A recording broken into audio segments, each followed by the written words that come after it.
to swing in. Jordy's pulled up. He's on it. Around. Camera in position. Get behind me! Tango located. Hostiles in sight!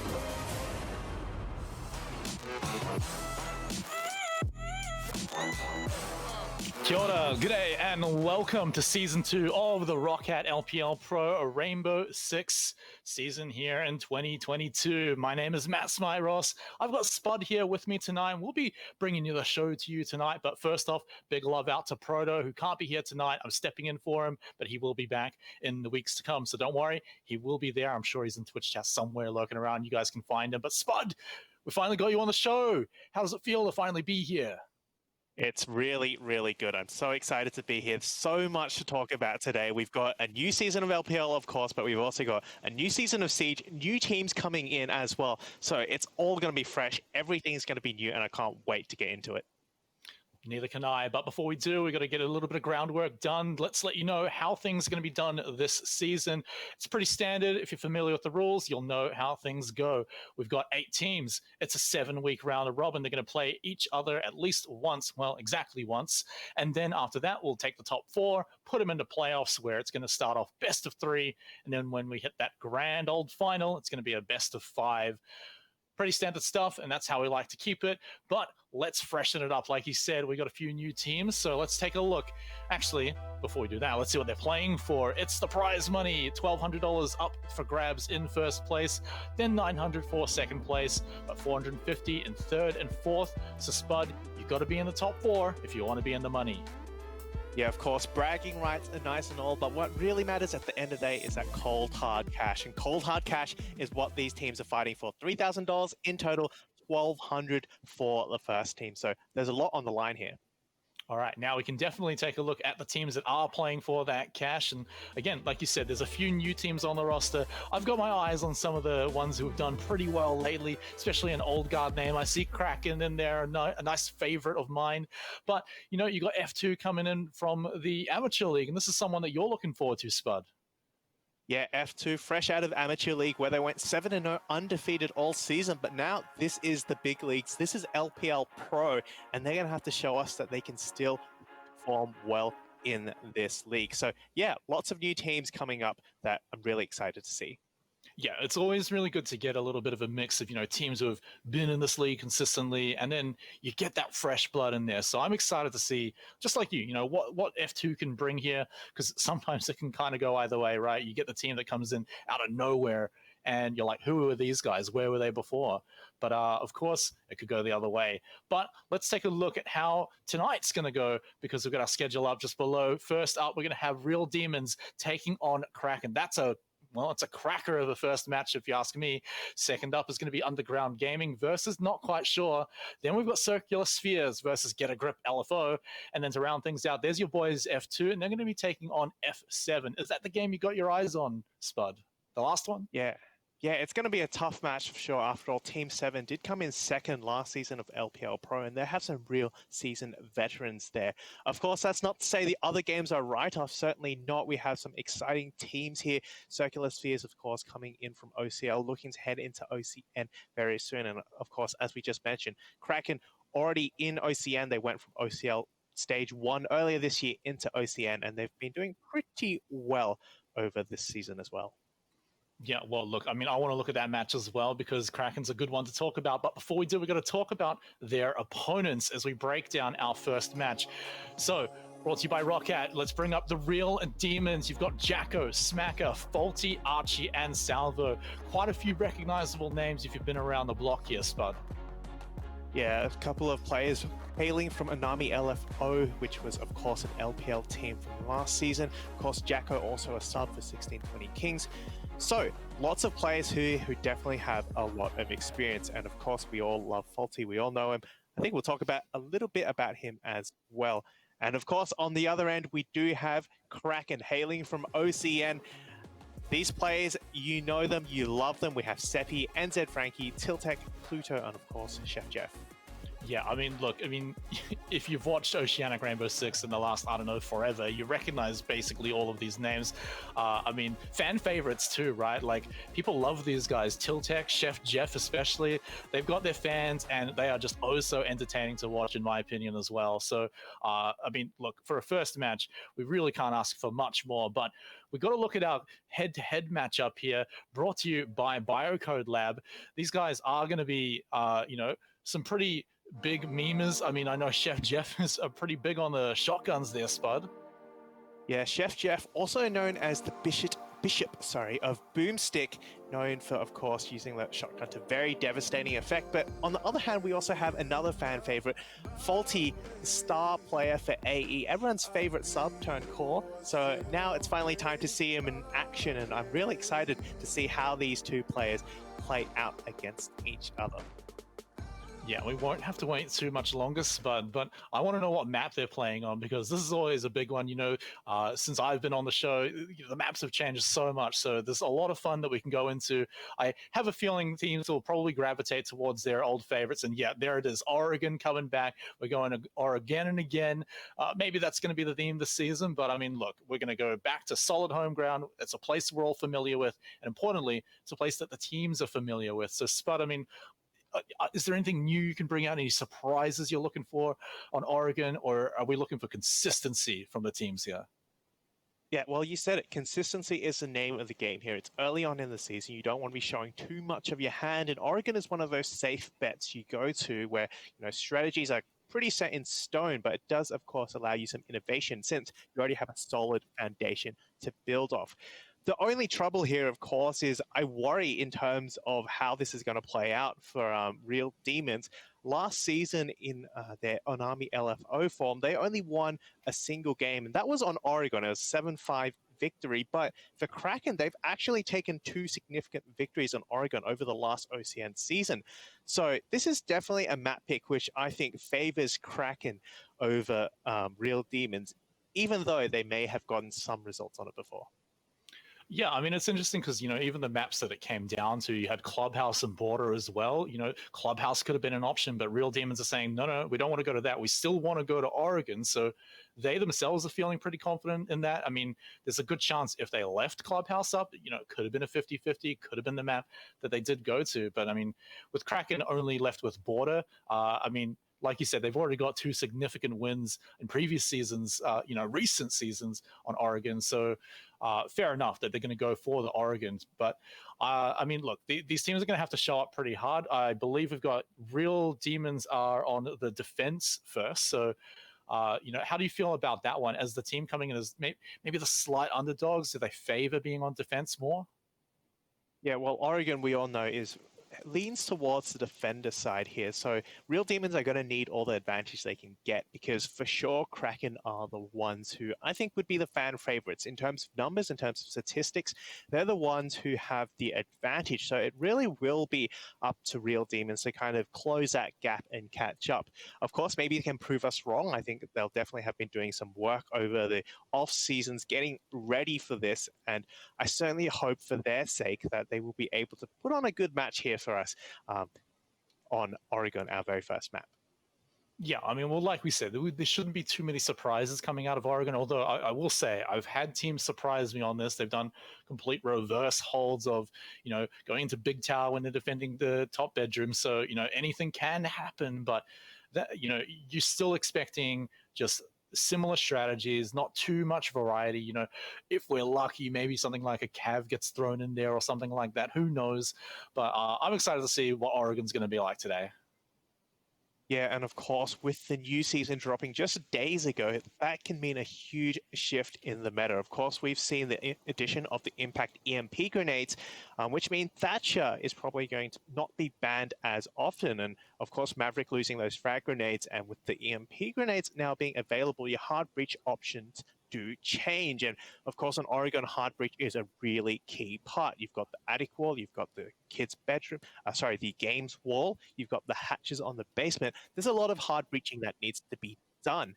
And, with these meta changes, I'm really interested to see how these teams adapt and make the most of these additional tools. Well, you won't have to wait any longer, Spud, because we're going to jump into Oregon right now. So let's get into the first match of the season. Of course, this time we've got a brand new friend coming in. It's Roccat. They've got the ELO 7.1 Air Surround Sound RGB gaming headset. It's the next generation headset of today. And guess what? It's available now. So if you want to be able to hear everything that's going on in Oregon when you're on the map itself, sound oh so important in Rainbow Six. Make sure you check it out.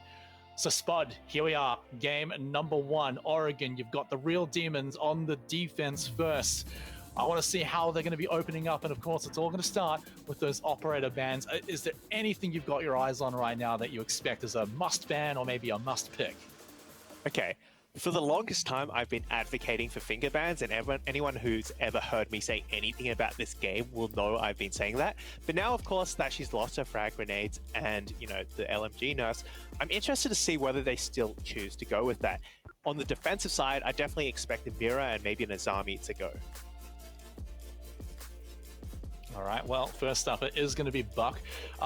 Interesting one, right? You know, there is a lot of soft floor destruction that you can go through here in Oregon. Though that said, you know, basement it's pretty rock solid there for the ceiling. So Buck, you're really focusing on getting them off the table for those upper floor holds. I mean, there's a lot you can play around with that. Especially around, you know, the bedroom defense sides. Already we're getting a little bit of banter in the chat, so I definitely like to see that coming out. Because honestly, you know, you see the members of Kraken and even a few people from Demons. You know, there's a lot of personality coming from both of these teams. It's oozing flavor, and I love it.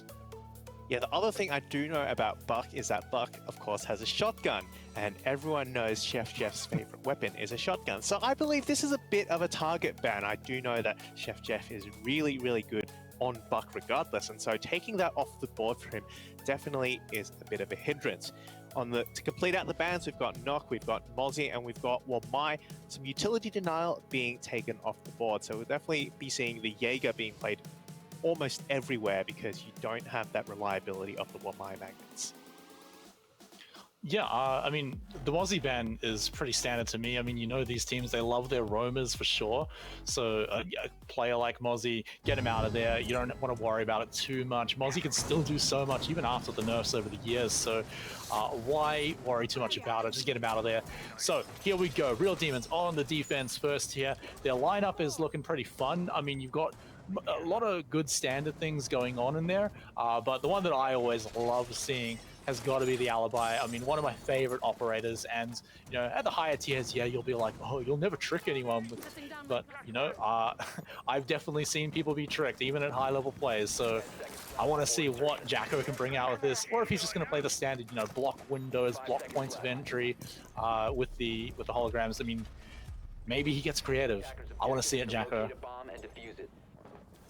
Player on the Azami as well, that's going to be big. Azami, those key barriers have been so potent in high level play, and I definitely want to see how he uses it to cut off some of those longer angles, especially from some of these windows, the big window, the repel window on the game. That drone can see him.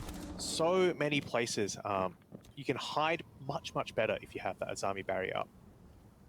Oh, Archie really playing with fire there. The drone could see him underneath the barricade, but he couldn't see the drone, so I don't know, maybe he was looking for a bit of a cheeky kill. Honestly, I am surprised he even got away with his life there. I mean, they had basically they would have had yellow pings on exactly where he was, so should have been an easy shot. But I mean, that said, that damage could mean something later on down the line, but we'll see if he becomes a game-changing factor later on in the round. But for now, that's going to be about it. Other than that, you've got Kraken starting to crack through the tower and get into the attic, but either way, we're basically just starting to crack open the main entry points here, but here's Pluto making his own main entry. Being droned ahead too. Looking to get rid of some of this utility now so they can get a bit of a better position. And yeah, so far it's a bit of a standard entry. We've got 2 players coming in from the big tower. We've got Chef Jeff opening up from this kid's bedroom, sorry, the master bedroom and the games wall. So split push. Seppi looking to do some damage, but doesn't quite see this player close by. Player will find one, but Pluto instantly trades back, and that's a 4-4 straight away. Yeah, and the Azami knives are just doing so much work there, giving that just little extra cover, but completely flashed out. No hope for player to survive out of that one. Frankie takes the attic, but is quickly shot down in a trade. It's now down to 2v2, Spud. We got a little over a minute to go for the attackers to make something happen, but now they're down to just Jeff on the thermite. Can he get it done 1v2? Archie is low, but that's 3 smokes for Cams. I think that flank from Archie was kind of one of the key points here, because with Chef Jeff playing from that bedroom area, he would be able to pinch from that attic into that game's default plan. But with Archie on the roam, he's no longer able to do that. They lose that pinch point, and then suddenly those last two attackers have been split apart and gives them easy pickings, 1v1s for Real Demons first round. And just like it said in chat, get Chef Jeffed. I mean, look, that's one way to say it. You do take it out with a slight man advantage at the end. That round was overall quite close. A lot of players being perhaps caught out a little bit by a few surprises here and there, even from the beginning of the round to the very end. So definitely see each round in this one could go either way. Maybe teams are just getting a little bit warmed up here so far, but Real Demons at the end of the day do take the round point, and that's what they're looking for. Now we move down to the basement. Quite a rock-solid hold. Teams certainly favor just going for the anchor play here. You can maybe throw a bit of a roaming into the mix if you really want to, of course. But you know, the mirror, the Malusi, and the smoke alone are going to have so much lockdown power down there. It's going to be quite fun. The mirror, you can definitely hold some great angles here, some excellent anchor points. I mean, right here, you've got the laundry pretty much covered, so that's going to be very hard to push until they deal with the mirror. And then, of course, you've got the main entry from blue as well. So you could look at perhaps from main stairs coming down, but you're definitely going to have trouble getting through here, especially with a smoke in the mix too, hanging out in the elbow. Yeah, that elbow setup is very, very standard, but with mirror remaining unbanned, we've seen the addition of the mirror window on that E-box wall, and that makes for a very, very difficult position there to push. So I definitely expect Kraken to choose an alternative route. This freezer push being one of those options. You go down freezer, go down laundry, pinch there, because that E-box elbow position, you are not getting through both a mirror and a smoke. Yeah, no way. And you could even see they just sprayed a few bullets. Oh, hang on. Tiltek might have a little bit of a friend in the freezer who's going to be peeking around. He's got to keep an eye on the rotate hole. Not even a rotate hole, just a hole in the wall. He's just going to go for the gunfight and totally wins the peak battle. Player getting a little bit greedy on that one, I reckon. And Tiltek gets out of there completely unscathed.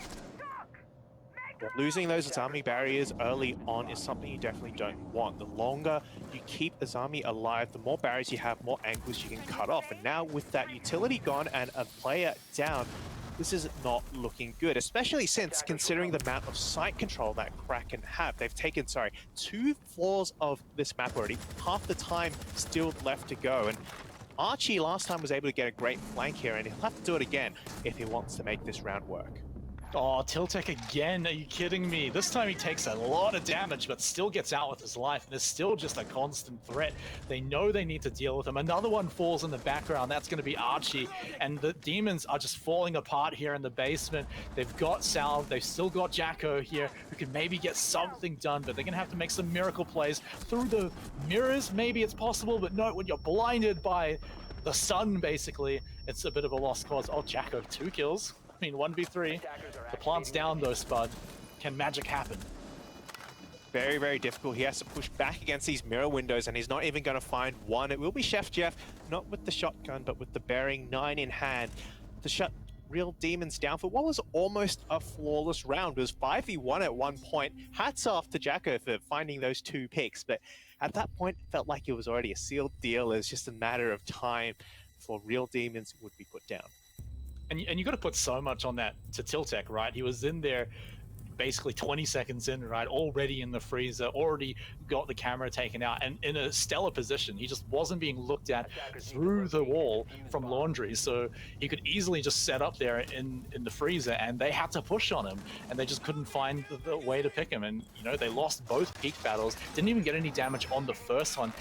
If anything was, if he copped a single bullet in that first push, the next one would have at least got him. And yeah, that's a 1-for-1 trade, but at the end of the day, that's Freezer dealt with. They still had to handle that while they were getting pushed from everywhere else. So honestly, great push from Kraken, but man, it was spearheaded by Tiltech.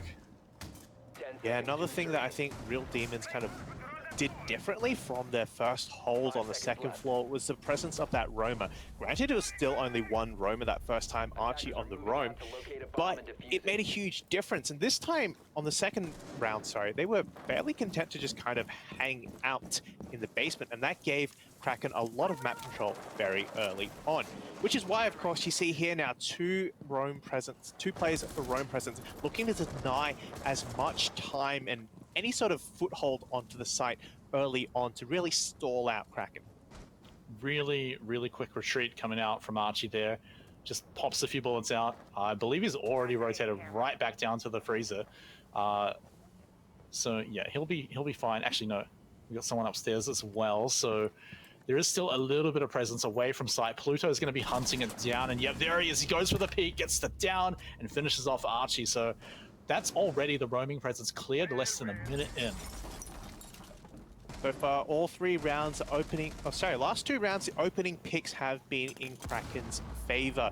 Archie seems to be a fairly common target. Of course, I believe, no, player cannot just walk up. Okay, I was going to say there's someone still on the roam, but I did not expect him just to simply walk up the stairs and catch a player looking the completely wrong way. So definitely a really good pick here, at least even out, you know, the odds. Maybe you do a bit of mental damage there, knowing you got caught looking the complete wrong way. And of course, AK's still hanging out in the kitchen. The sledge is cooking it up by. Oh no, this could go horribly wrong for Kraken. Wow, they've just completely not cleared out the room yet. They haven't seen him, so this could be a thorn on the side later on. But for now, they've got just over a minute to get the plant done. Kraken, they're looking for him, and they're spending all this time, and they've got to make a decision. Do we just go for the push and just hope that it's not a problem later? Because Cams is going to be a problem later, and they do need to deal with it. But at the end of the day, they just don't have the time to. So they've also got player now actually moving out a little bit more too. There's Pluto. He's looking for him, gets the down and gets player. But remember, Cams is still around. Is that going to be enough to overcome this numbers disadvantage? Yeah, the flank push there has been a little bit shoddy. They've let player come all the way up. He has been punished for it, but I don't think they're going to get lucky a second time. And with the focus now on the execute with 30 seconds to go, AK could really find a pick here, and he does. Pluto shut down. That's freezer pressure taken away, and that opens the defenders up. Not to worry about that, of course, for the roamer to hit them on the flank. Yeah, he was even looking for it too, but here comes the execute. They've got to drop down, but Cams is just being such a nuisance. He's losing teammates though. He needs to come in and actually do something. Salve gets a trade back onto Frankie. Jeff looking for any moment to plant. He's got less than 10 seconds. He needs to find a safe spot for it. He's just going to have to go for it in the laundry. Seppi taking out anyone that would challenge it. And so, they're going to be able to take a round back themselves. A close one indeed there. The roaming presence really almost catching them out there. Cam's being such a nuisance, but Kraken, man, 10 seconds left and they still get the plant down. Yeah, it was a Kraken win, but I can't help but notice the weakness that they showed, if even briefly, to Real Demons, and that was the lack of sometimes the flank watch. The drones could be a bit lacking. Certainly Kraken were punished for it. They did manage to get away with it in the end, but it was still, I'm sure, much too close for comfort. So Real Demons now have an opportunity, right? They have something they know they can exploit from Kraken, whereas Kraken need to really tighten things up. They need to make sure they don't let any cracks show. They need to make sure roamers like AK cannot slip through and hit them when they're least expecting it.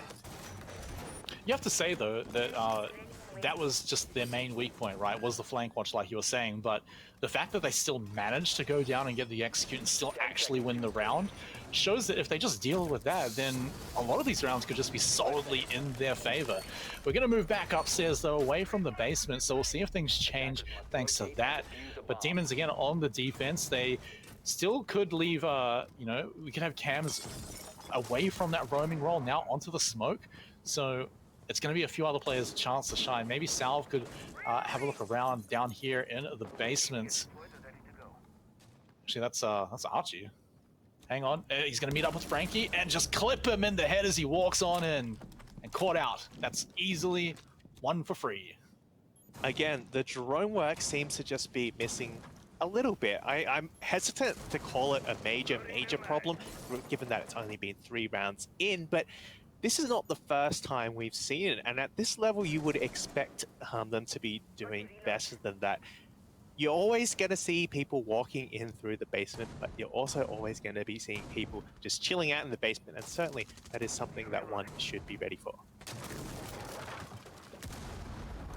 Well, with the player down, oh, that's a lot of health that Salve is now missing. Again, just gets out with just about his life, but Cams is not going to be so lucky. That's a Smoke who had 3 gas grenades ready to go. That's just not going to be on the board anymore. Such a valuable kill. Speaking of valuable kills, Seppi picks up his second one, but gets nailed down from the stairs. So it goes back to a 3v3. But that was a lot of value Seppi picked up for his team. Oh, Tiltek, so close. Tiltek's going to find another one. Warlord, Jacko, sorry, caught on that rotate. And now that leaves 2 players. They do have the player advantage for Kraken. But yeah, it's not looking good for Real Demons. To add to their woes, Salvation, or I don't even know what he wants us to call him, on low health player, the only one still on full health. The only, perhaps, I guess, saving grace is they do have that a little bit of extra cover to burn through some of the utility that Kraken doesn't have. No more grenades to get rid of them. Oh, that rotator round coming in. It's going to have to be a good one, though, because Salve is now down player. It was good to start with, but he just couldn't quite kill 3 people. And so Kraken will take another round. Another somewhat close one, but it felt like Kraken started to get the real grip on that one at the midway points, especially with Salve copping a huge hit earlier on in the round. Dropped to basically 10% health. Yeah, that pick onto Smoke really changed things up because it meant Real Demons couldn't slow down the so far relentless Kraken attack. Kraken have been really good at reading, pushing onto site and taking advantage of the weaknesses that are displayed there. And Real Demons have been doing their best to slow that down. They've been either throwing in some roamers, getting that information, and the Smoke certainly would have been part of that. But without the Smoke to deny that, the entry and the plant, of course, things really started to fall apart. So, I'm not surprised here we've seen some sort of iteration of that extra intel and that extra stalling. We've seen AK on the Legion to get that little bit more information. And the Valkyrie makes a very welcome return. I think it was a really good pick, that round on the basement. So I do like the adaptation there. Yeah, when player picked up the Valk, that was some great value. You combo that with what AK was doing in the kitchen with his room watch, and yeah, they got so much done with that. So Valk, definitely a great one, of course, but now moving on, they've got to find something else. It feels like Real Demons just need to find that little bit extra there to really secure it. They've got some great roaming, they've got some excellent ways to just stick Kraken, especially time-wise. Kraken are only getting these wins in the last minute or so, so they are keeping the pressure on. But hang on, our first point of entry here could be, no, he hears Seppi going up the tower, gets the info he needs, and Archie can just choose what to do with it. He can contest the entry or he can just fall back, and it looks like it's going to be the latter. 2 Romans downstairs looking to test some early on entry, but I do note that they're a little bit separated, and that is something that we have seen from Real Demons. They do struggle to get those refrags, and of course things usually work out better when you get trades, of course. So Real Demons might need to work on that, just tighten things up a little bit. But for Kraken, look, they're sitting 3 rounds up, 3-1, and they're doing pretty well. So far their attacks have been going their way pretty much every single time, and now they just need to keep doing what they've been doing well. Well, player gets Tiltek, and Tiltek was being a real nuisance up there on the roof on the big bedroom windows, so that's going to be a big sigh of relief. Archie's also been sneaking around below the stairs to Big Tower, so he may also be sneaking up behind them too, but meanwhile Pluto's taking out Jacko. Seppi finishes off his own kill there, so now it's back to, again, 3v3. These matches going so even. AK now rotating around to save the Big Tower, but getting bombed by flashes, has to fall back to the site.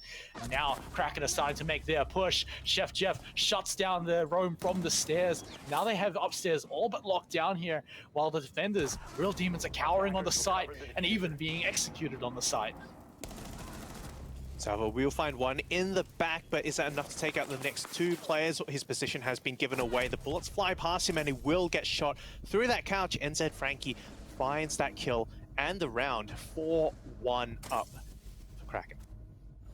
Yeah, I mean, once they were locked in on the site, even 2v3, there wasn't really much for them to do anyway. So, yeah, Real Demons, unfortunately, if Tiltek wasn't taken out from the roof, then that would have been a real disaster for them. So that was one of their saving graces. The question is, what happens when Tiltek isn't taken out so early? It could be even more of a wash right now. So Real Demons, it feels like they're dealing with one or two of the problems, but there's 3 more to follow it. And so that's really where they're starting to fall over. There's some real good points, but Kraken just smashing it on the second half of every match, right? Like they're catching someone out, or they've got their own flanks completely locked down, right? You know, especially back to round 2, they've kind of sorted that out. Roamers are becoming less and less of an issue, and that felt like that was Real Demon's biggest strength earlier. Yeah, I especially note the point, Chef Jeff watching those armory stairs, waiting for Archie to return. Archie didn't know what hit it. He got slammed straight in the face.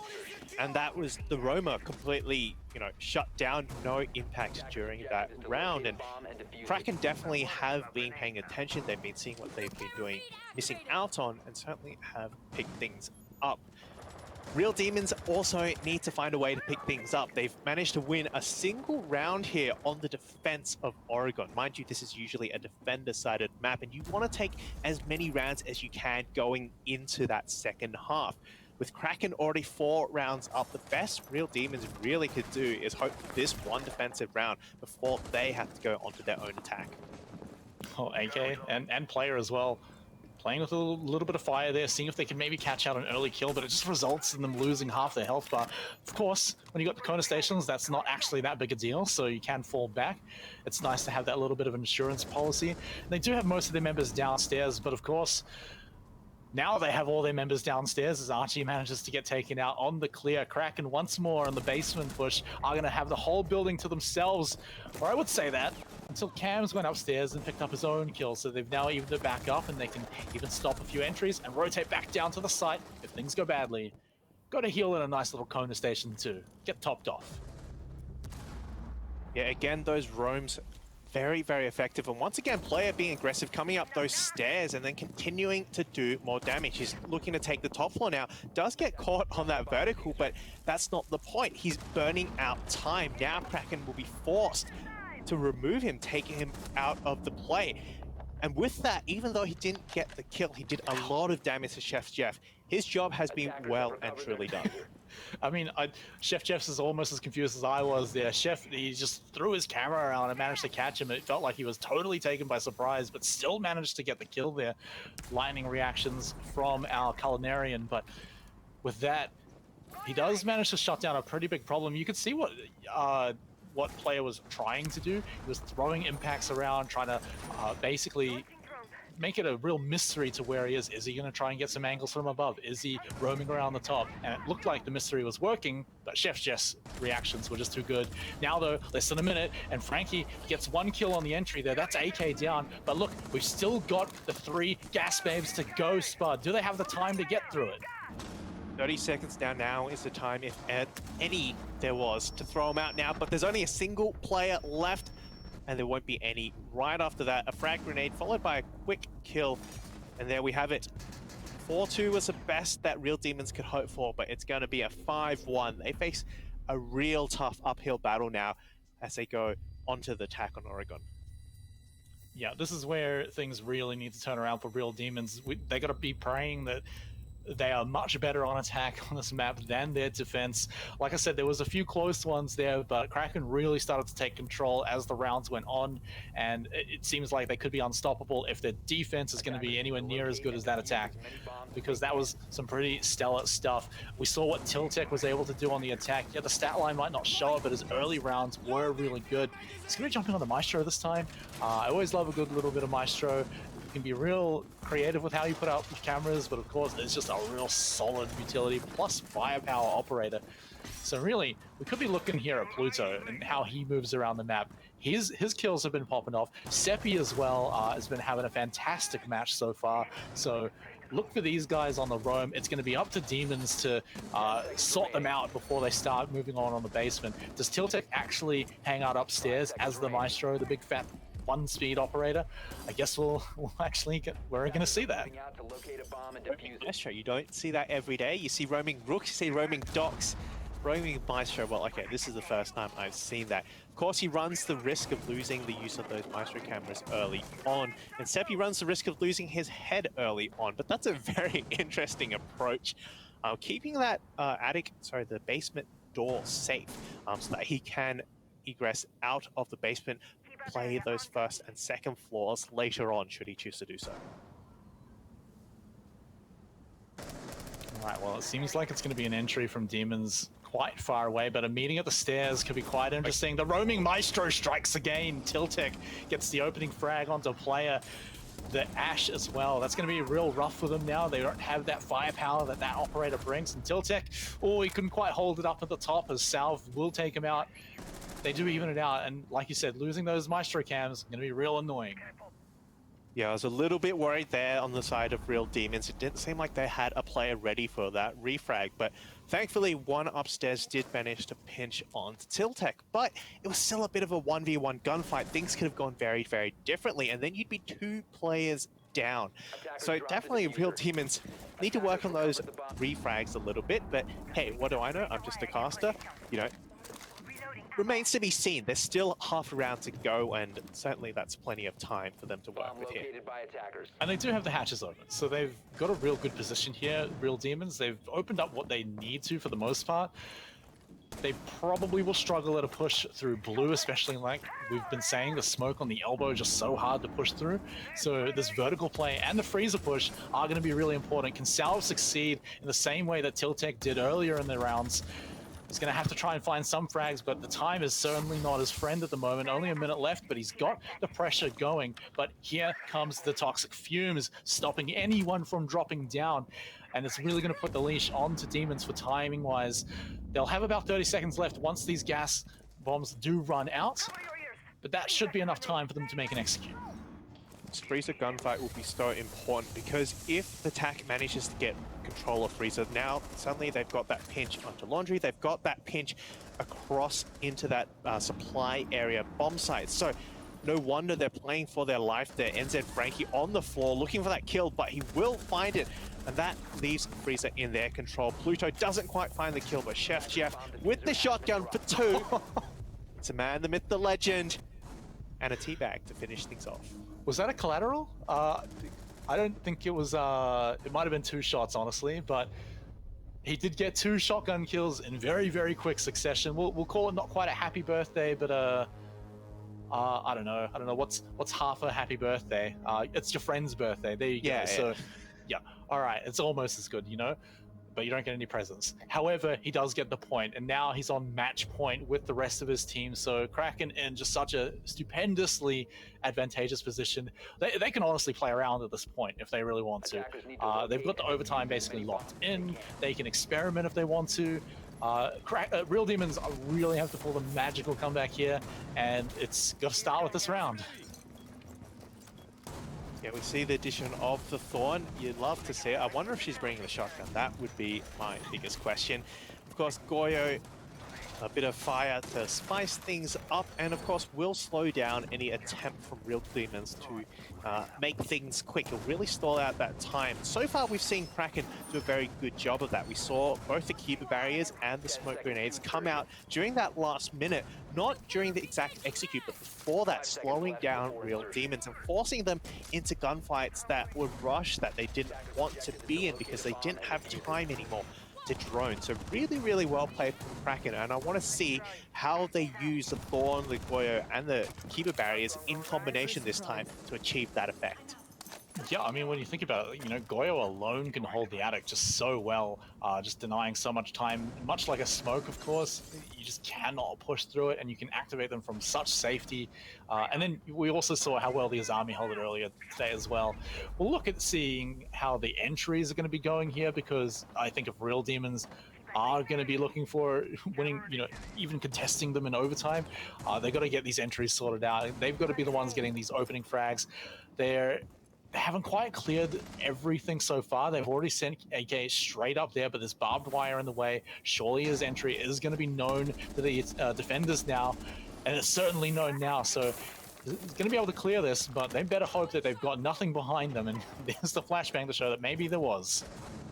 I have no idea how he got past that Thorn device the first time, but hey, at least they do survive unscathed. They've got a little bit of control of that top east area, but here's Seppi now from below with the C4. He will catch one. That's AK down. Player finds Tiltec as a consolation prize.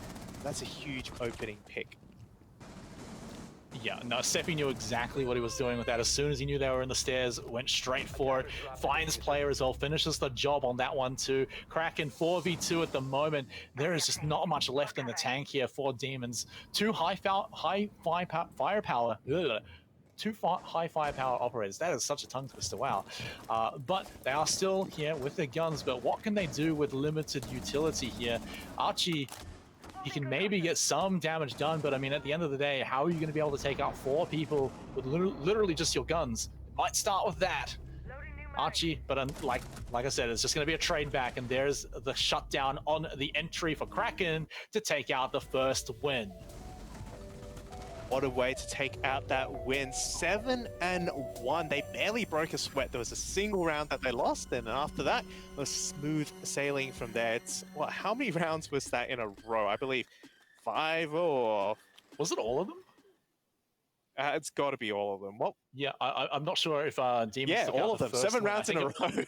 Yeah, I think, they dropped the first round, and then after that, they just went all the rounds in the road just to take the win there. So, they gave them that little consolation win there, and then said, all right, boys, time to take out the win here. Show everyone what we're made of, and there it is. I mean, what a way to enter into the season. Kraken really setting the bar quite high and saying, look, you've got to be this tall to take us on. And if anyone is thinking about picking Oregon against them as well, is going to be a real challenge for them.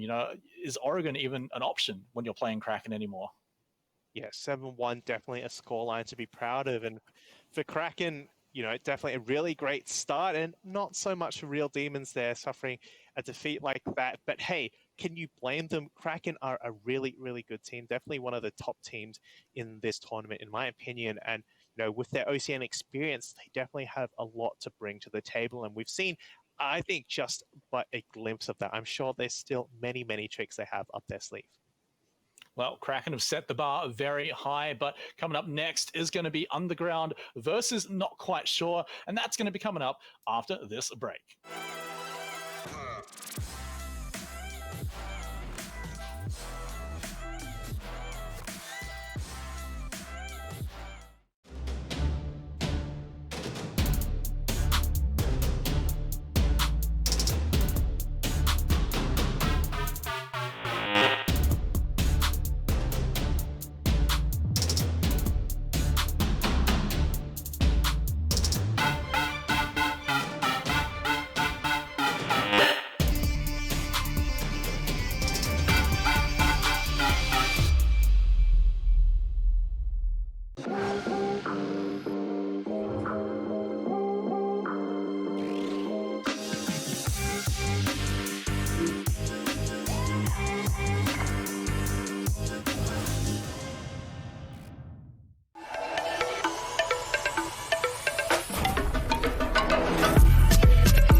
not playing like a noob anymore.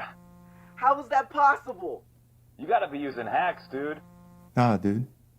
I got the Odyssey Neo G9. Sweet, bro, you can finally start leveling up. Let's keep it going, man. This is gonna kill me.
7 rounds after realizing their chances of going 7-0 had been shattered. So they said, well, we'll do the next better. We'll go 7-1. And definitely a performance I expected to see from Kraken. They're a really, really star-studded team. They've been playing really, really well. They've got that synergy, having played together for so long.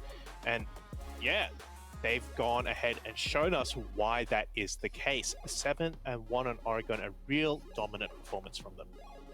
Yeah, and we saw just a little bit before, Tiltek was a real man on the push, getting in there really early, being a real high-value player. But another one I want to shout out as well is Seppi, right? Like, he went super high on the frags there and got so much value for his team. But, of course, it wasn't just those two players. It was the rest of them backing them up. You had them cutting off any kind of flank watch. They were perhaps shut down a little bit earlier in the rounds, and I say shut down, they still won the rounds for all but one of them. And of course, you got to get in the Chef Jeff. I think that was one shot there that got both of them. So congrats on the collateral there. But yeah, the rest of them backing up the star players there, and then Chef Jeff getting his star moment. Of course, it's like Kraken that I knew 1 or 2 years ago, right? Like, these guys are just the same but better, and I love seeing it. Yeah, definitely looking forward to seeing more of them in the future. But that's enough about them. We move on to, of course, our next map. We are going to be seeing Underground ESC take on Not Quite Sure. Yeah, and these guys are going to be fun to watch as well because, we've got, I believe, Underground's going to be on the defense first, and we'll find out what map they're playing on in just a moment. But we've got to look at the teams to see who's going to be playing in the match tonight and see what these rosters are really made of. So let's break down these teams here. We'll start off, I believe it's going to be Underground first. So, I'm looking forward to seeing what they're going to be made of this time. So you've got MML, Shuvi, Eraser, Logic, and Harem. Now, I believe Logic is actually standing in tonight as a sub, so it was also a last-minute sub, so shout out to him for jumping out. Is this going to affect the chances too much here, Spud? Look, I still think their chances are going to be pretty good. We know Logic has been doing a lot of work in OCL, OCN, so, I expect it will be a welcome addition here for the Underground ESC squad. And, in the previous season, they did fairly well as well. They came 4th in groups, managing to get into that playoffs. Unfortunately, didn't quite make it to the finals in those playoff stages, 3rd and 4th. So now this season, definitely looking to improve on that. Yeah, I mean, you want to definitely crack into the playoffs. That's going to be the first goal. But let's look at their opponents who might make their first step of that journey a little bit harder. It's Not Quite Sure. You've got President, Fakers, Karma, Kaken, and Kultama. Now, personally, Kaken's one of my favorite players. He's so entertaining to watch. But President's also a rock-solid leader of a team. So tell me about Not Quite Sure. How have these guys done lately?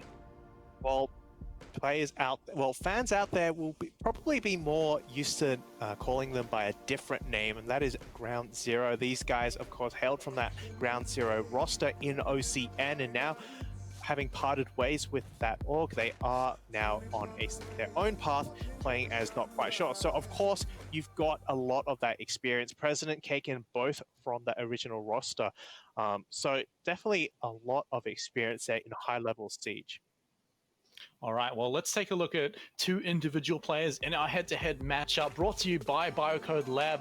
It's going to be Shuve and Karma here. So, I've mentioned a few other names that I've seen around the block before, but these 2 are a bit newer to me. So break them down to me. How do they match up, Spud? Well, on both sides, we've got really, really great shooters. Both of them are really, really good at, killing things. That is their job, their role, and they're pretty damn good at it. Karma, in particular, has had a really, really good CL season.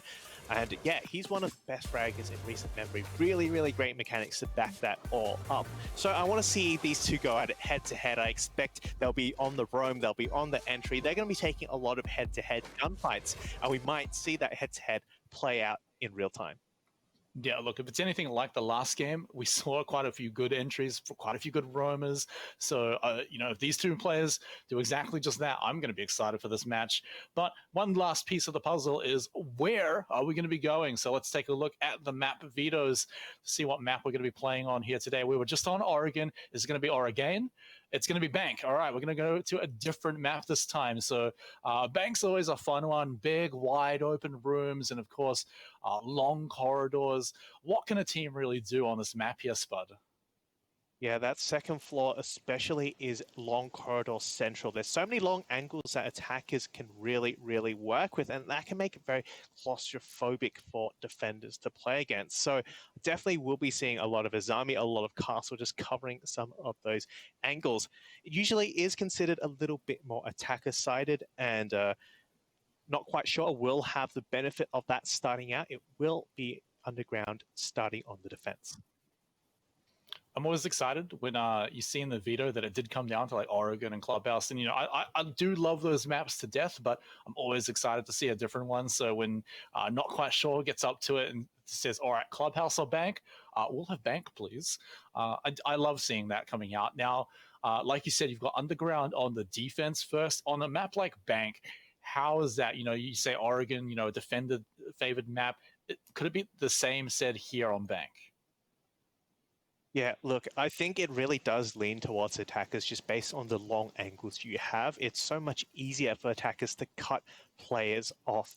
On the flip side, though, roamers do get a bit more space to move. You can quite easily traverse the map, dropping down through those hatches, jumping off the banana balcony, and things like that. So there is space to play for both sides. And of course, with some of the recent reworks, some of the sites have been changed up a little bit. Some of them have been a little bit made a little bit easier to hold, and the hatches on the basement site have been moved around. Having said that, though, basement's still definitely one of the strongest defense sites. And second floor, usually starting not to be favored as much, as we mentioned, with those long angles. Yeah, I mean, basement, it's almost similar to how Oregon is, right? Where you've got like a lot of solid roof where there's no soft floor, you're not going to be shot through, and it's all about getting those hatches open. Although there are quite a lot of hatches here on Bank, an operator like Habano who can open a lot of those hatches is going to be quite high value. So with the map, I believe it's almost ready to jump into, so we'll be jumping into it just about now. Yeah. Sorry. Oh, right. Okay. Sorry, just getting into my ear. It is time to go to a bit of a break. The players need a little bit of time to get ready. I guess the bank's not quite set up just yet, so we'll be back after a few minutes with the game.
Whoa, Neo, you're not playing like a noob anymore.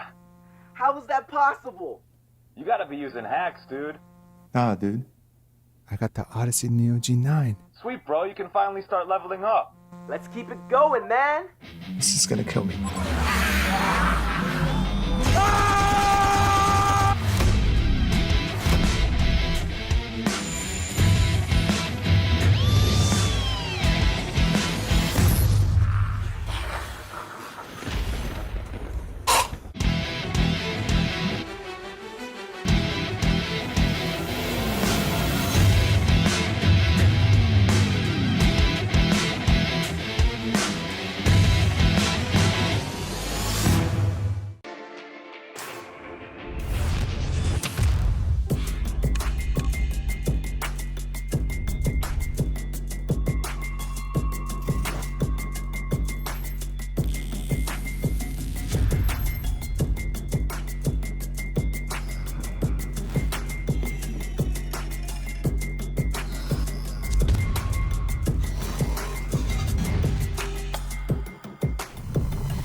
And welcome back, everyone. We're still just giving a few minutes to get the players ready, but we'll be in the bank just as soon as you can plant a bomb, which is, I guess, 10 seconds, but maybe a little bit longer than that. But we'll see. It shouldn't be that long. But Spud, bank, keen to get into this map. Yeah, look, I really want to see how Not Quite Sure has improved on this map, because they have actually played it a couple of times in their previous Oceanic National season. Unfortunately for them, is a 3-7 and a 6-8 loss, so while they do have experience on it, hasn't necessarily been a good one. On the side of Underground, on the other hand, they haven't actually played a bank at all during the last LPL Pro season, so no one's really quite sure, except for maybe them and their scrim partners, how this is going to play out. So I am excited to see what they have in store for us, and for Not Quite Sure to finally get a win on bank. Well, hopefully they can do it. As we're going through the operator bands, first, I want to shout out the Roccat Burst Pro Air. It's a lightweight optical wireless RGB gaming mouse. Guess what? It's available now. But what's not available right now, or at least for the rest of this match, is going to be Hibana. And this is something I actually mentioned when we found out that it's bank, is that Hibana is just so good at opening hatches, and, well, bank has a lot of hatches, and it's about as simple as that. Yeah, and it does make opening some long lines of sight as well. Say the Kanto spot opening from stock makes some of those a little bit more difficult, since you don't have the same range to open the hard wall. Azami also another one to go. As we mentioned earlier, it's going to be so powerful on that second floor and cutting off those long angles.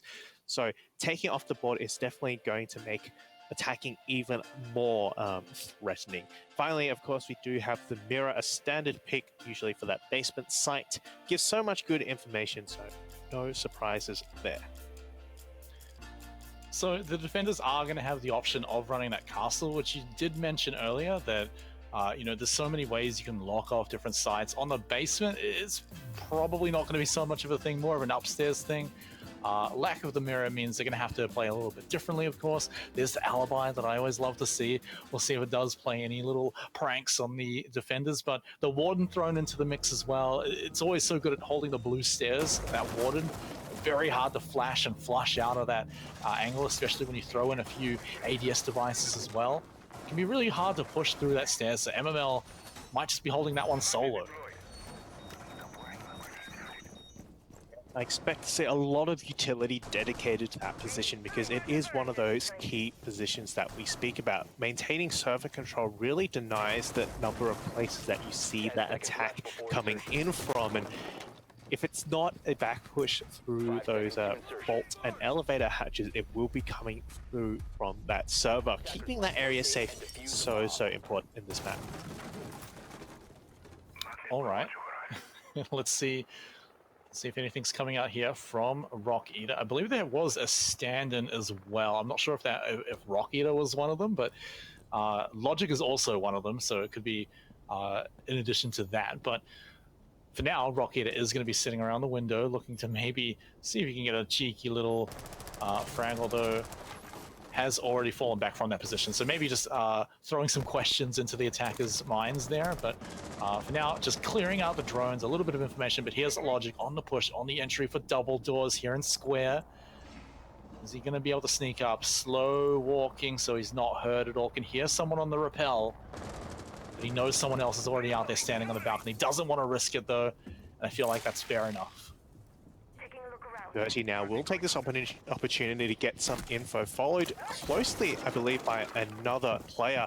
Logic finds the time to dip out. He's heading right out of there and will continue to kind of hang around in that second floor area, possibly backed up by a Razor as well, who I believe is just on those basement stairs. Yeah, and Dirty as well, being able to just clear it out with his holograms, able to just basically free drone his way through the upstairs portion of Bank. Now they've also got a lot of the first floor too, so slowly they're being pushed down to the basement. However, they do send one back, and that's Kaken going to be the first death of the round. Another one falls as well. That's Dirty, really taking more control of the building now. Underground are holding tight here, and they do still have Logic here on the first floor in the staff room, maybe able to push through. But maybe being hunted down here. They should know his position pretty easily by now. Oh, he gets one. Can he get another? Can he shut down completely this attack from Not Quite Sure? Oh, he gets it. No, he doesn't get the down, but he cops a lot of damage onto him, so maybe able to contest this a little further, especially with the diffuser just in front of him. This has really fallen apart for Not Quite Sure. You'd expect them to be able to do a lot better here, but unfortunately, they've just been taking these gunfights one-on-one, and Logic has just been on the better end of that. Faker's managed to at least deny a flawless round for Underground, but he's still got 4 more players to find. Only 30 seconds to do it with. Doesn't even have the diffuser. At this point, he's just kind of trying to get some picks. At least finds that. That was pretty good. No, Rock Eater all the way from that blue stairs will get the final kill, and that's a very convincing round there for Underground. Yeah, man, you got to talk about Logic's hold and staff as well. I mean, getting the 2 frags. I thought he was done for when the hatch was opening above him. He was going to be pinned, but just managed to turn around and get the flick kill. So real rough start there for Not Quite Sure. A good hold from Underground, just finding the frags early on and then just shutting down. It looked like there was some control from Not Quite Sure being taken over the floors. You know, they flushed out the top floor. They were starting to move around on the first floor, but they didn't quite get the staff room. And that's where Logic was really able to just drive the hammer home once a few frags had started to come out. So a good start, 1 round on the board for Underground, and quite a decisive one at that. So can Not Quite Sure change it up now that we're flipping things and going all the way to the top of the building.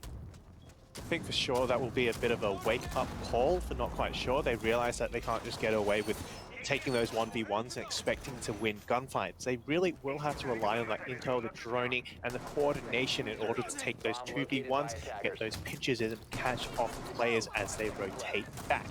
So, of course, it is still only 1 round. There's still plenty of rounds to play. I expect we'll see Not Quite Sure improving over the coming round, but Underground, that's a great start, and they're certainly going to be trying to ride that momentum.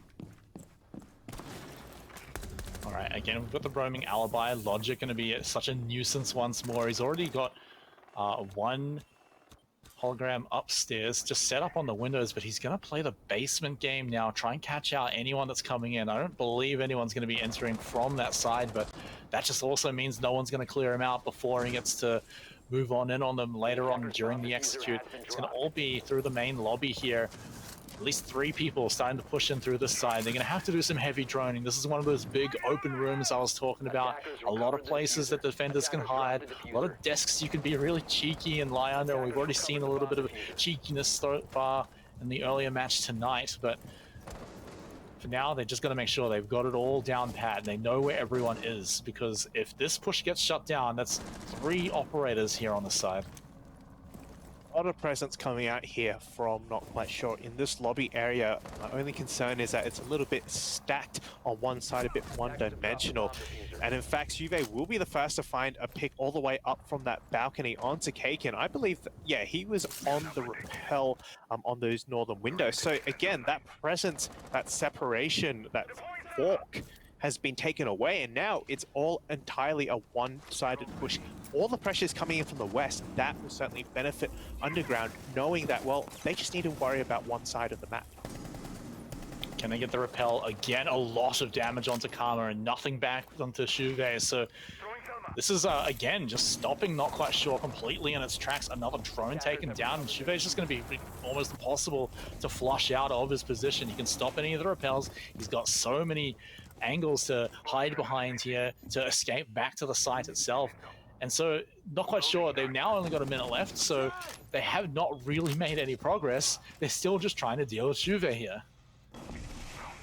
That's one of the risks you play when you play this kind of rappel style. You're stuck outside the building for a very long time. You're not in a position to instantly go and support your teammate. If you can get those long angles, those picks, it works out. But in situations like this, where it's just not working, where the defense is just getting the better of you, it means just left outside the building. There's 30 seconds left to go, and you still need to find a lot of ground, a lot of territory to cover here. Karma at least will try to make some things happen, but still can't quite get past the crossfires here. Yeah, and the big problem is they know exactly where he is. The Banshee's been going off constantly. He's been making a little bit of noise himself, so it's going to be very hard for him to make anything happen from that position. Does manage to get in there, take out MML, but Karma also goes down in the background. Dirty, the last man standing. No, Prez is going to be the last one as he gets dropped there, so a valiant effort from Not Quite Sure, but at the end of the day, it was just shut down so early. And I've got to say, Spud, Kaken, first death early on, both rounds. And he's quite a momentum-based player. You know, the guy loves getting on a roll. And to have that happen 2 rounds in a row, he's got to hope he can handle that. Yeah, I think that Not Quite Sure really needed some sort of driver or spearhead in that push. They needed someone to be leading the charge. Kaken certainly could have been one of those players. Unfortunately, he was taken out without much impact early on. The other impact, of course, was that being on rappel, he does cut off some of the rotations across the site. He can pressure Juve playing in that front office area. But now that he's gone, Juve, all he had to do was worry about that single side, as we mentioned. And then, yeah, things really start falling apart for Not Quite Sure as Underground able to read into their attack. Yeah, I feel like it's also just recovering from how the first 2 rounds went for Not Quite Sure. They need to just shake it off, make sure they don't let it get to them too much, and just move in and make the plays again. So now we're back to Underground running the Alibi and the Warden again to just fun operators for what they've both been playing. Logic especially starting to pop off on it. Juve again on the castle is going to have that power presence up on the balcony. You know, you've got so many annoying places you can put your castle barricades. You actually can use them on the windows there to cut off some crazy angles from the rappels that, you know, Kaken's been doing 2 rounds in a row. Looks like he's going to be considering it again here, at least with opening a few windows. So the castle can be just such a nuisance for that, and there's not quite a lot you can do about it apart from just flat out removing those barricades. So could it catch them out again? It's worked so far for Underground. I feel like yeah, Juve and also Logic, who's going to be playing in that position now as well, are going to be the problem.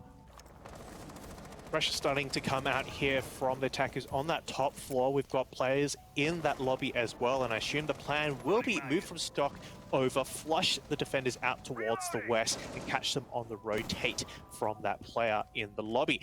However, Logic has a really strong position. He's got the shields to work with, doesn't quite catch the head of Karma, who will find that kill. But Logic's still up there in a great position to get that refrag if he survives, which he doesn't. Yeah, that is a really important kill as well. I mean, it looked like Karma was going to be able to push on him, but just shutting it out, making it no risk is so good. And now this is the attack that Not Quite Sure we're looking for, getting those kills from the rappel now. And now they can just start taking easy control. They've got half the round to go, so a lot of power. Although Faker's getting taken out by Rock Eater on the roam is going to be very painful. Nitrocell, can't get that back. Sorry, mate. Oh my god, okay, you can. I have not seen that before. That's awesome. Oh no, but he dies anyway. So Karma does get traded back, but I'm just still reeling over that Nitrocell retrieval. That's great. 2 plays to 3 now. Not quite sure have managed to take that player advantage early on and maintain it with that trade we just saw come out. And that, of course, means they can apply a lot more pressure onto site. If they want to play for trades, it'll still work out in their favor. It opens up those options. Kaken now, especially being alive and being able to play that vertical, so much pressure onto Underground here. Just kind of getting rid of all the places that Underground have to hide in. Although, a frag back like that for essentially free MML could be saving the round there. Now 2v2, Dirty's already used his Prisma, so isn't going to be able to throw out another one for basically the rest of the round. They're droneless now, going in blind. MML, he's lost his one teammate. Can he get the 2 kills? Gets one, can't get the last one. It was oh so close, finger on the trigger, but does fall in the end, and Not Quite Sure will be able to pick up their first round. Play there, making sure to play together, get that information, and then the trade. Although Kaken fell, of course, Dirty was there to clean it up, and that's what you need. You need to be playing for those trades, you need to be sticking together, and that's something that Not Quite Sure seemed to be struggling with early on, but certainly in that round they found their footing. The first 2 picks came to them, 2 on the side of Not Quite Sure, and then finally the round as well. But that's perhaps something to be worried about for Not Quite Sure, right? Yeah, the round went really well to start with, but then even with a 2-man advantage, it still came right down to the very last pull of the trigger. So that could have been just MML being a top dog there at the end there. Didn't have the greatest first 2 rounds, but certainly pulled it off at the end there. Of course, not quite getting the final shot, but what I'm talking about, though, is that Not Quite Sure, they can't just rely on, you can't say, oh, they've got a 2-man advantage, this should basically be the round for them. So this next one, I think, is going to have to go down a little more consistently. They definitely need to drone this guy out, and it looks like that's been done. I think he shot the drone on the way out, so that's a nice little bonus, but now the question's going to be there when they push into the lobby again. Again, Underground get to return to the basement. They will forfeit that 3rd tertiary site and instead go back to their primary, which they won, of course, very convincingly. Last time it was Logic with that hero play, 3 plays in the staff room, and now he's going to go for it again. He will be hanging out in this small office, looking for any players who might wander in unawares. The only problem I would perhaps think is the fact that he's quite alone. So is Karma on cameras now, because he has been very handily dispatched by Rocketer, looking for 2nd as well. Yeah, Rocketer's not done. He still knows he can get a little bit more value out of this one. 1 kill's not good enough for him, so the long sight lines here down in the garage too. The attackers can take a lot of advantage of this. They're pushing up quite far forward, essentially daring the defenders to come out here. Rocketer has completely fallen back, but this is a dangerous push here. Quite a lot of annoying angles, but the bravery coming out from Not Quite Sure is getting them pushed in. They're also moving in down into the basement now already, so they're making some good progress too. Pushing the defenders almost essentially right back to site. Rocketer dropping down to a single bar of health. Dirty falls as well, and the attackers are falling like flies despite that damage onto Rocketer. Kaken might be able to sneak up on them, get his first kill of the game, but unfortunately falls very shortly after, and once more we're left down to just Fakers on the Capitao. Faker's in a little bit of a standoff here. Neither of them willing to make the first move, but who can blame them? Logic doesn't want to go for that drop. Fakers wants to keep alive for as long as possible. Find those picks, even bring it to a 1v2 dramatically increases the odds of winning here. He does have a minute to work with, and he is going to put a firebolt down, maybe to get distraction, and Logic falls for it indeed. Fakers now has 2 players to find to turn this around. MML though, Juve and MML doing a lot of work so far, and it's going to be difficult taking these 2 players out.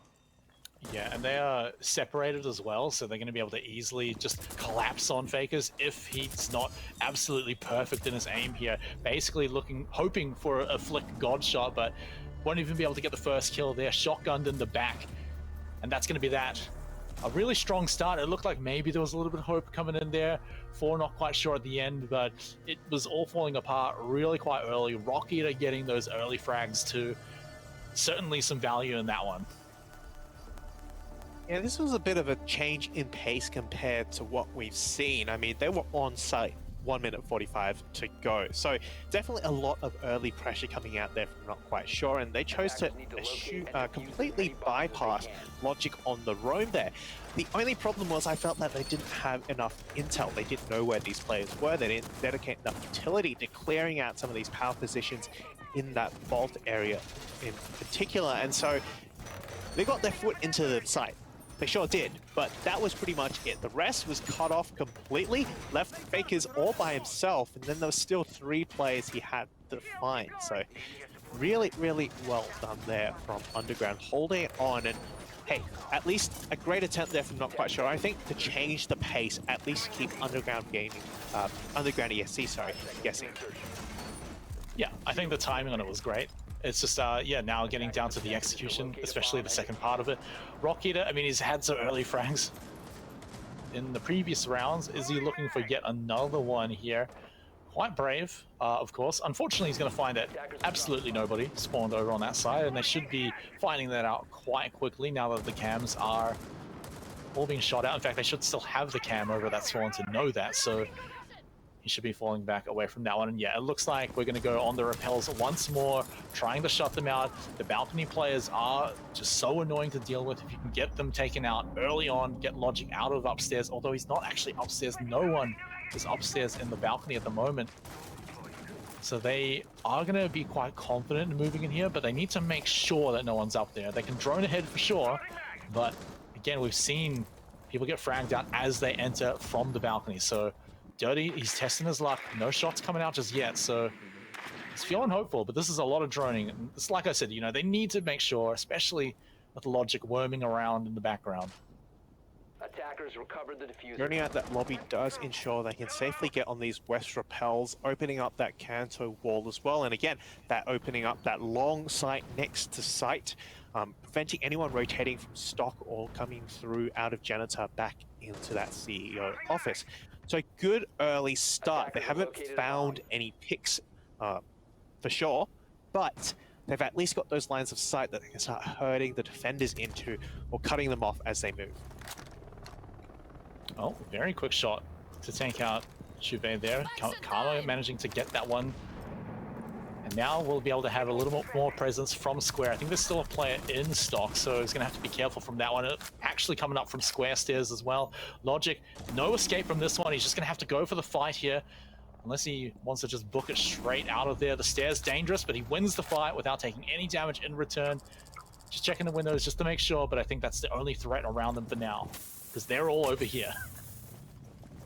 Yeah, that's a really, really good read. Seeing that presence and the tension was all being drawn over to the Square side. They've decided just to book it. The drone will give away perhaps their intentions, and this castle barricade will keep them safe for now. But Rocket is certainly in a position, along with Eraser, having that crossfire to shut down this attack. It's all about whether Not Quite Sure can do this before Logic gets to them on the flank. Yeah, but Logic is going to have to be very careful on the flank. It's not an easy place to flank from in the lobby there. You got to know your sightlines for sure. Should be able to hear them up the stairs. He's got MML as well with him. They can do a double flank here. What are Not Quite Sure going to do about it? They're going to get a trade as they enter, but Now they're going to get rocketed in the head right around the corner, but here comes the flank watch. This is exactly what they were looking for. They might not even need it. Rocketer's just taken out all of Not Quite Sure. The plant has gone down. Now down to a 1v1. Fakers just has to defend this plant here. He's got the time pressure on his side. What can Rocketer do? He's already taken out 2 of his teammates. Goes for the gunfight, but Fakers wins it and wins the round for his team.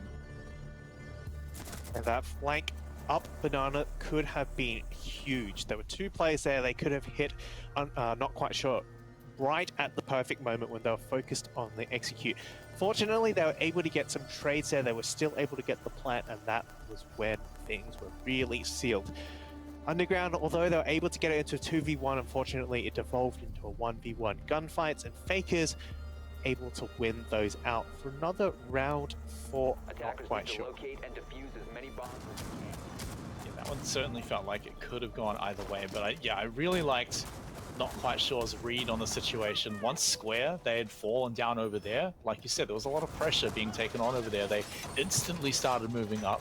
They played aggressively. They entered onto the side, and there was some trouble getting in there. Rocketer especially being that big side of trouble, but they did manage to get the plant down. I think that was the important thing, because then they could start turning around the fights. And of course, we saw what Fakers could do. He managed to pull it all the way back, saving the round and arguably keeping the momentum in his team's favor. You know, it's so much nicer looking at a 2-3 rather than a 1-4. I mean, just mentally, that's such a difference.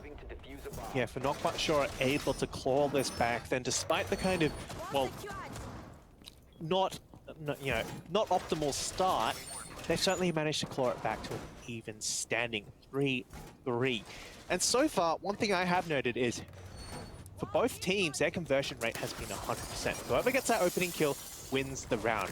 If this round also falls that way, then certainly it will be a very, very balanced half, 3-3 apiece. Man, Rocketer is he's playing with fire almost every single round, right? He's going for those opening frags from the windows, basically. You know, almost daring to do runouts at some points. And this time, though, he does have the healing to fall back to, so you know the risk is not so bad. Only at half health, but I'm sure he could get topped up just a little bit more and be okay again. But that's the thing, he's been playing like that every single round, so if Not Quite Sure can just catch him out on some of these rounds, that's the ones where they start to do well. I do also like Not Quite Sure here, kind of changing their approach. Last time we've seen over the times when they approach the second floor site, it's straight from the lobby north rappel. This time they're going through that stock area, kind of trying to work their way around some of the defense that has historically been pressed up in that CEO office, especially from Zube. And with that, there we go. They do have indeed control of stock, and that is a good starting place for this attack. Yeah, stock gives the attackers just so much position, like right down this hallway to square, right down the hallway around to sites. So you have a lot of power, and you can even use the defender shields against them, which is a really, really fun thing to do now that they've got that. Fakers again on the roll, a double kill already into the round, taking out MML now. So Not Quite Sure, that conversion rate's looking pretty good. They have lost Prez, but that's all right. They've got some excellent positioning into the building now. Juve's also been dropped. That frag should finish him off. There it is, dirty. Yeah, cooked a little bit long, but does take him out. So now with only 2 defenders left, just a Doc and a Jaeger. It's going to be all about the gunfights. Utility has well and truly been spent, whereas on the side of Not Quite Sure, they've got plenty to work with. Those smoke arrows and the firebolts will certainly make rotations very, very difficult for Underground. They've got 30 seconds though, so now is the time to make a move. Karma looking for this pick. He will find the better of that. I did not expect him to win that. Logic now looking for the pick, but Dirty turns around and domes him right in the face. 3-3 apiece now. Wow, what a way for this half to go. Yeah, a much nicer way to go for Not Quite Sure. I was getting a little worried in those first 2 rounds, but they've certainly proven me wrong here. They've gotten back on their feet. I feel like that's exactly what they needed to do. They evened up the round, which is oh so important, because if there was any kind of dust they need to shake off from the earlier rounds, that's now gone. They can swap onto defense now and hope that this is where things turn around. And then you look at Not Quite Sure, sorry, Underground, who you know, they were going well, and now suddenly they're dropping rounds and maybe wondering what's going on. So now that they're on attack, traditionally a bit more of a, do or die kind of side, they're going to have to wonder, like, what's going on. We've got a 4v5. What's going on with that? I wonder. Was that? Just about I don't know about you, but I'm seeing everyone here. I see 5 players, 5 players on each side. So, unless someone's about to DC, don't jinx it. You've heard of castles. I would never jinx it. Yeah, absolutely. Do I sound We'd like never someone who would jinx any jinx of it? these teams. No. We just want both teams to have fun, Well, us too, and the viewers. It's all about everyone having fun. Attackers are moving out. But we'll pretend it's nice and normal. I think it's fine. Ake is certainly having a fun game right now. 9 and 4, Oh, man, he's he been is. doing work. Certainly leading the charge for a lot of the entries on their attack. And I'm going to be keen to see what he can do with this 1.5 TCSG. New addition, so it's going to be fun.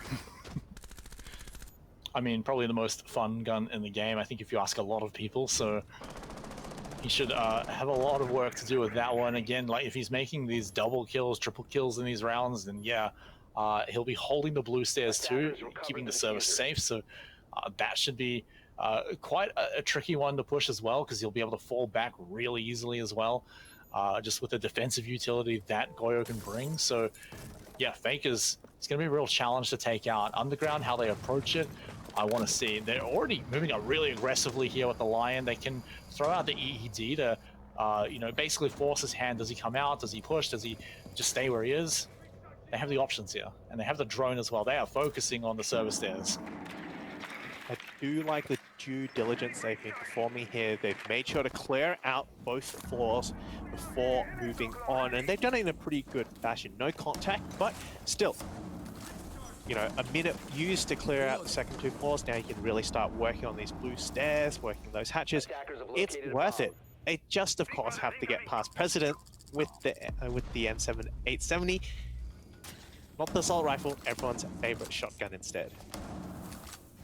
Yeah, definitely an interesting play coming out here, but hey, you're on the stairs, close range fights, and look at how much time Prez is burning here. Almost 2 minutes burned away, just focused on him. A lot of utility. I think they've used 2 EEDs. So many drones have come in. Look at how many ADS are left, and the barbed wire is still there. These blue stairs, they better take them soon, or all of this has been for basically nothing, and it's cost them 2 minutes. Advantage they do have, of course, is that server hatch is open, and with the firebot going down now, President can't get away. He will indeed be shut down by Logic from behind. MML. Logic also finding a kill here. Kaken at least will get 1 for consolation, but certainly this is not looking good for Underground's attack, especially with 30 seconds and an echo. Oh, no echo. Still, Goyo canisters in play. Yeah, it's very hard for them to even set up here in the server room. They've got some nice angles in the site itself, but from above, Razor's going to be able to pick up 1 more kill. 1 defender left. Karma's got 20 seconds to buy the time for. That is going to be almost impossible to do against 4 people. They've even got the Osa shield, so with that stellar position here, not a lot of time to do it, but they made it work. Yeah, losing that echo really changed up Not Quite Sure's ability to hold on to that round. Given that they had burned so much time already from Underground, they were in a good position, but the fact is they really relied on that echo to do the work right at the end, stop that plant going down. And with Dirty losing his life there, things really shifted. Now, even though, the time was ticking down, Underground had just enough to make it through, and of course, with that pressure coming in from the server, all that was left, I believe it was Karma. Even he couldn't hold off the onslaught that was Underground.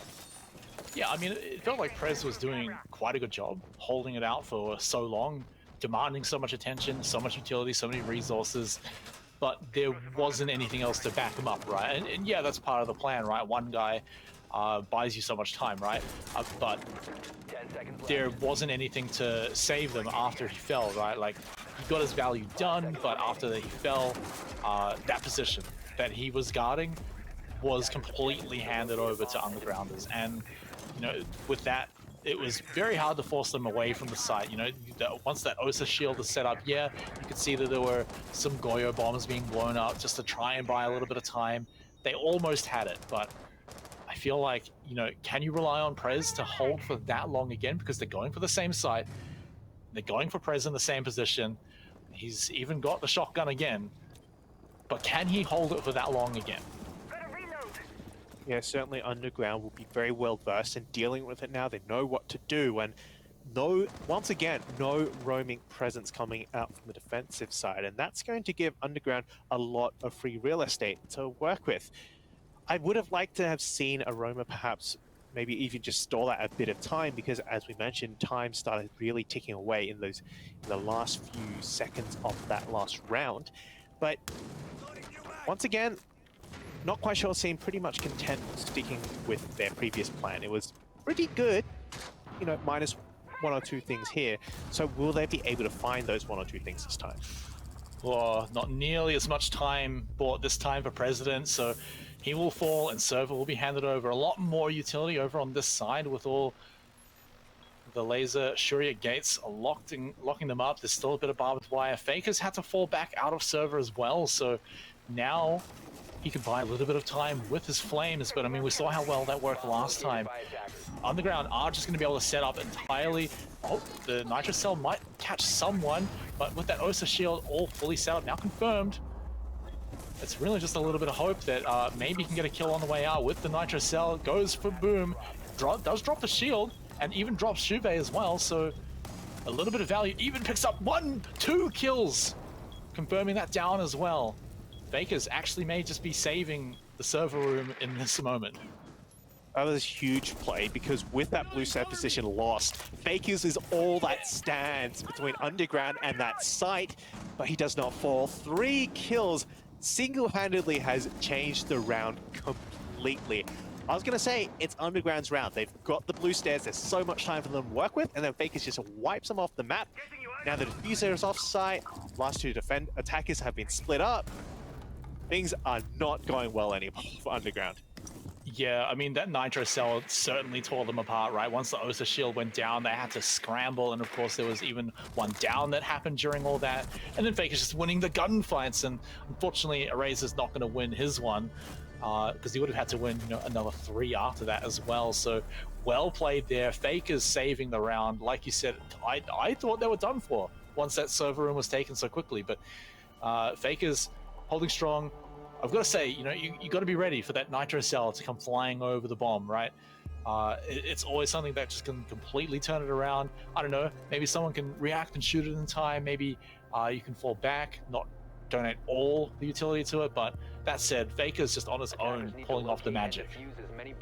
Yeah, really well played there from Faker. Then from Not Quite Sure together as a team, they managed to keep their calm. It was definitely not a good position for them to be in early on in the round. You've got over half the round left. You've lost the critical blue stairs position, but they managed to keep things together, and in the end, it certainly paid off for them. They've gone back to 4-4 apiece, and that actually broke the curse of the conversion rate. Underground, they got the opening pick, but they were not able to convert it. Will this now mark a change in how this match goes? 10 seconds left before 3. All right, we may be looking at a hold here in the stock room. It's going to be a really important room. We've talked about this, how important that room is. It's so good for the attackers to entry into. So if you can defend it, you basically hold on to that entire hallway leading up to square. Again, got Prez coming in here on the castle. He's going to be playing it this time. And there it is. You see all the windows are castled up as well. So those sight lines coming in from the rappel's going to be really, 3 castles dedicated to it, and then one on the double door as well from those windows too. So very tricky to get him out of there, but it does leave only 1 angle from the window there to shoot out into lobby. It's still quite a good one, but that said, lobby is going to be a lot easier for attackers to move into unless Prez goes to the 1 window that's available. You've also got Dirty playing in that elevator. He's going to be able to contest anybody who comes up those red stairs. He's got an escape route as well. So overall, a lot of really, really good crossfires being set up by Not Quite Sure. We spoke how, you know, the site usually favors the defense with all the long angles, but I really, really like how well Not Quite Sure have put together this defense. It's going to be very, very difficult for Underground to find a hole, and so far that does seem to be something they're struggling with. They can't quite find a player. Good reactions. Spider senses tingling, or maybe that's just their ears hearing the shots and hearing the pin being pulled. Could have been an easy one there for Logic. Tried his luck, didn't quite get it, but does flush them out of the closet. But would have loved that just freebie kill, of course. But opening up plenty of sightlines. This frag straight into the elevator is going to flush them out, but are they actually in there to get them out? That's going to be the question. No, just gets shot from the hatch below. Dirty, he was completely trapped like a rat.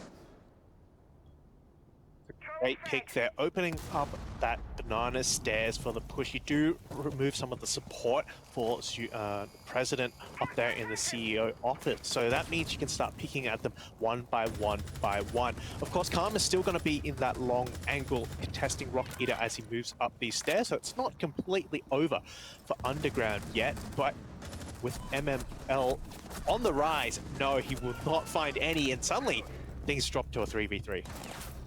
Yeah, I mean, they've taken a good hold of the one side of the building, but not quite sure. They've been pushed back, but they've held strong. They still have 3 toxic canisters left with 30 seconds to go, so played well. Fakers, who's 13 frags, by the way. Oh, no, that's painful. But can he get this one? Okay, doesn't clip it on the wall this time, so did lose one, but that's still enough time for him to burn everything. Shubei is going to be planting. There's no denial coming out from Fakers. Can't stop this one. They're going to have to go for the retake. Tucked away in the corner. He's in a really, really good position. He knows there's only a single angle he can be challenged from. Fakers, he's not going to jump through it. He knows that, you know, it's a dangerous game to play. Or does he? I think he will actually go for this rotate, but the sound has given him away. Juve, though, at least now has to worry about 2 angles. He doesn't win that. Fakers with the SMG-11. It's a 2v1 now. Rock Eater left all by himself. It's not going to be enough. Kaken and Fakers, they clutch it out. Diffuser down, but still saved. I am amazed that Fakers managed to get through that wall alive. I thought for sure he'd be taken out. I guess he managed to get the frag straight away after. But yeah, magical play, and they were probably relying on the ability to go for the retrade as well, because, I mean, like I said, it was their only option. They have to go through it. They just didn't have the time. A real shame about that one toxic canister that got caught on the wall. That would have been real nice to have an extra one of those, but all that said and done, it was still saved. Not quite sure though. You got to say, you know, they executed that first half of the round really well. They managed to flush almost all of Not Quite Sure all the way back to just 1/2 of the top floor. So they had really good control of not just the building, but like 100% of the site. They could just get into it. So Underground, yeah, they had a good start to the round. It just fell apart at the end, unfortunately. And a lot of that, again, came from Fakers being, you know, Fakers on this round. You know, 14 kills, the man is popping off. But Kaken was also there, and he's started to find his groove once again and helped hold the round tight. Yeah, a little bit of a tough start today, not quite sure, but they certainly have found their footing in the rounds moving forward. They found 2 rounds now in a row, both on defense. Both actually, you know, well, first one, I believe, was a little more one-sided, but that second one, very, very close, but certainly they're still going to be happy about that, especially with that 2v3 clutch. It's going to come in great for the mental and certainly will affect Underground as well, knowing that, man, they got so close, they got the diffuser down, but unfortunately not able to close it out. And you got to feel bad about Fakers just climbing through the wall and getting the frag. You know, if that went a little bit differently, that just could have been the round for Undergrounders. And now they're not quite sure. They're on match point, which, you know, they're 1 round away from locking in that overtime. That could be a real annoying thing if that gets secured for Not Quite Sure. That could just throw Undergrounders off. Oh, Logic. Oh, man, he almost catches them on the rotate. Would have been a great free frag. Still going for it, but now he's in trouble. Has to go for the gunfight. Can he win it here? Has a slight health advantage, but the health doesn't matter if you get shot in the dome. That is not a fight you would have seen happening in the last season with how potent LMGs were, but hey, President just is better. He has better aim and beautiful headshot. Logic and Eraser now both off the board. Leaves a 3v5 player advantage in favor of Not Quite Sure. Now all they need to do is just kind of hold on to site. They don't need to play aggressive. They can wait for Underground to push into them, knowing full well that Not Quite Sure still have very, very advantageous positions. so much Attackers have located a vision bomb. as well for the defenders is left. So they can track all three members right now. I mean, despite what Rocky can do on the Twitch, you're not taking out that much vision for sure. So all their movements should be tracked here. So unless Underground are going to be able to pull off some incredible gunfights here, they may just have to push onto the site itself. But even then, you're going through the beepers on the map. Rocket is going to find it very hard to make a push here. He's just going to be completely known where he's coming from. And so really, they just have to try their luck, and that's what that looks like. Great crossfire there being set up. Zuve will at least find Kaken for his troubles, but the damage has been done. You're losing yet again players, and still, this isn't even site. This is next to site. And you still have to find so many players, get so much territory before you can even consider going for that plant. Of course, then there's, you know, the question of Maestro cameras. Still a lot to do here. Actually pulling it back. Karma, not quite sure. Locks in the round there at the end, but man, that got a little bit dicey there. Undergrounders could have found a way to pull that one off, but yeah, I think it really started from Logic. I feel like he really should have got that kill on the rotate there. That was really what he was hoping for with the surprise attack. Not quite sure though. They lock in the match point now. They've guaranteed that overtime, so Undergrounders, they're just gonna have to claw back for the hope at overtime. They've got a long way to go here. Not as long as it was in our first match, but not quite sure. One step away from victory. Their defenses have been great so far, so I see no reason for that to stop. And so they can just continue what they're going for. Back to the basement, where this is where it was Fakers who had his magical round where he managed to save it, but it's been so volatile in how Undergrounds have succeeded. They've either taken the blue stairs, taken server, and just won the round from that, or they did the same thing and then Fakers completely turns it around. So which way is it going to go this time? How much time will Prez buy? In fact, Prez isn't going to be on the stairs this time, so he's playing the smoke. Completely different to how this one is going to go. Who's going to be holding the server stairs? That's the question. Yeah, as you mentioned, volatile is very apt. It's a really great way of describing how so far this defense has been, and for that part, the attack as well. It's really relied quite significantly on hero plays, on one or two players being able to suddenly pop off and do all the work, and that's something you never really want to rely on too much because it's not consistent. So we're not quite sure. It's been a 1-1 split right on this site. They've won one, lost one, and both times it was heavily in one side's favor and then the other way round. It's this round will really set them apart, right? If Underground manage to take this well and truly in their favor, then definitely things are different, looking different. But if not quite sure, manage to take this, well, there's not much else, right? Because that's a match. They've already got one opening frag, and this should be a quick take of the server stairs. In fact, yeah, they're already down here, already about to set up the Osa shield. So this is the position they were in when they won the round, but it's also the position they were in when they lost the round. So the question is, how can they deal with it? Faker still has a nitro cell, and that was a big factor in getting the kills before. They're just boosting it in with one of the illusions so they can check to see where everyone is. Of course, right through the fire and the flames, but Karma has got a great sight line on any chance of the Osa shield being dropped down, so they can look at trying to at least call it out when it goes down. Oh, Juve. Attackers have recovered their diffuser. Again, from this hatch, it has been so critical in cutting off those rotates out of the other side, out of this red corridor. And with those Yin Candelas, he is able to deny any more information, any more players crossing. At least this time, though, the smoke will be able to deny that. Timing from the Ying will be wasted because they aren't able to actually execute here. To get Faker's C4, nitro cell. yeah, doesn't nothing. quite connect now. 3 versus 5. Yeah, this is the execute that they were hoping for. They've dropped down all but 2 players remaining. They've already pushed them far out of the side. Just Prez remaining. Already the gas bomb's gone, and his life as well. A flawless round, and that's the kind you want when your opponents are on match point. One more to go for sure, but that should be some real momentum for Underground with such a clean execute. Letting them know, hey, we're not quite out of this yet. We're still here, and what a way to tell them. Flawless round. 5 kills, no deaths. Not quite sure. I'm really, honestly, not quite sure what hit them there.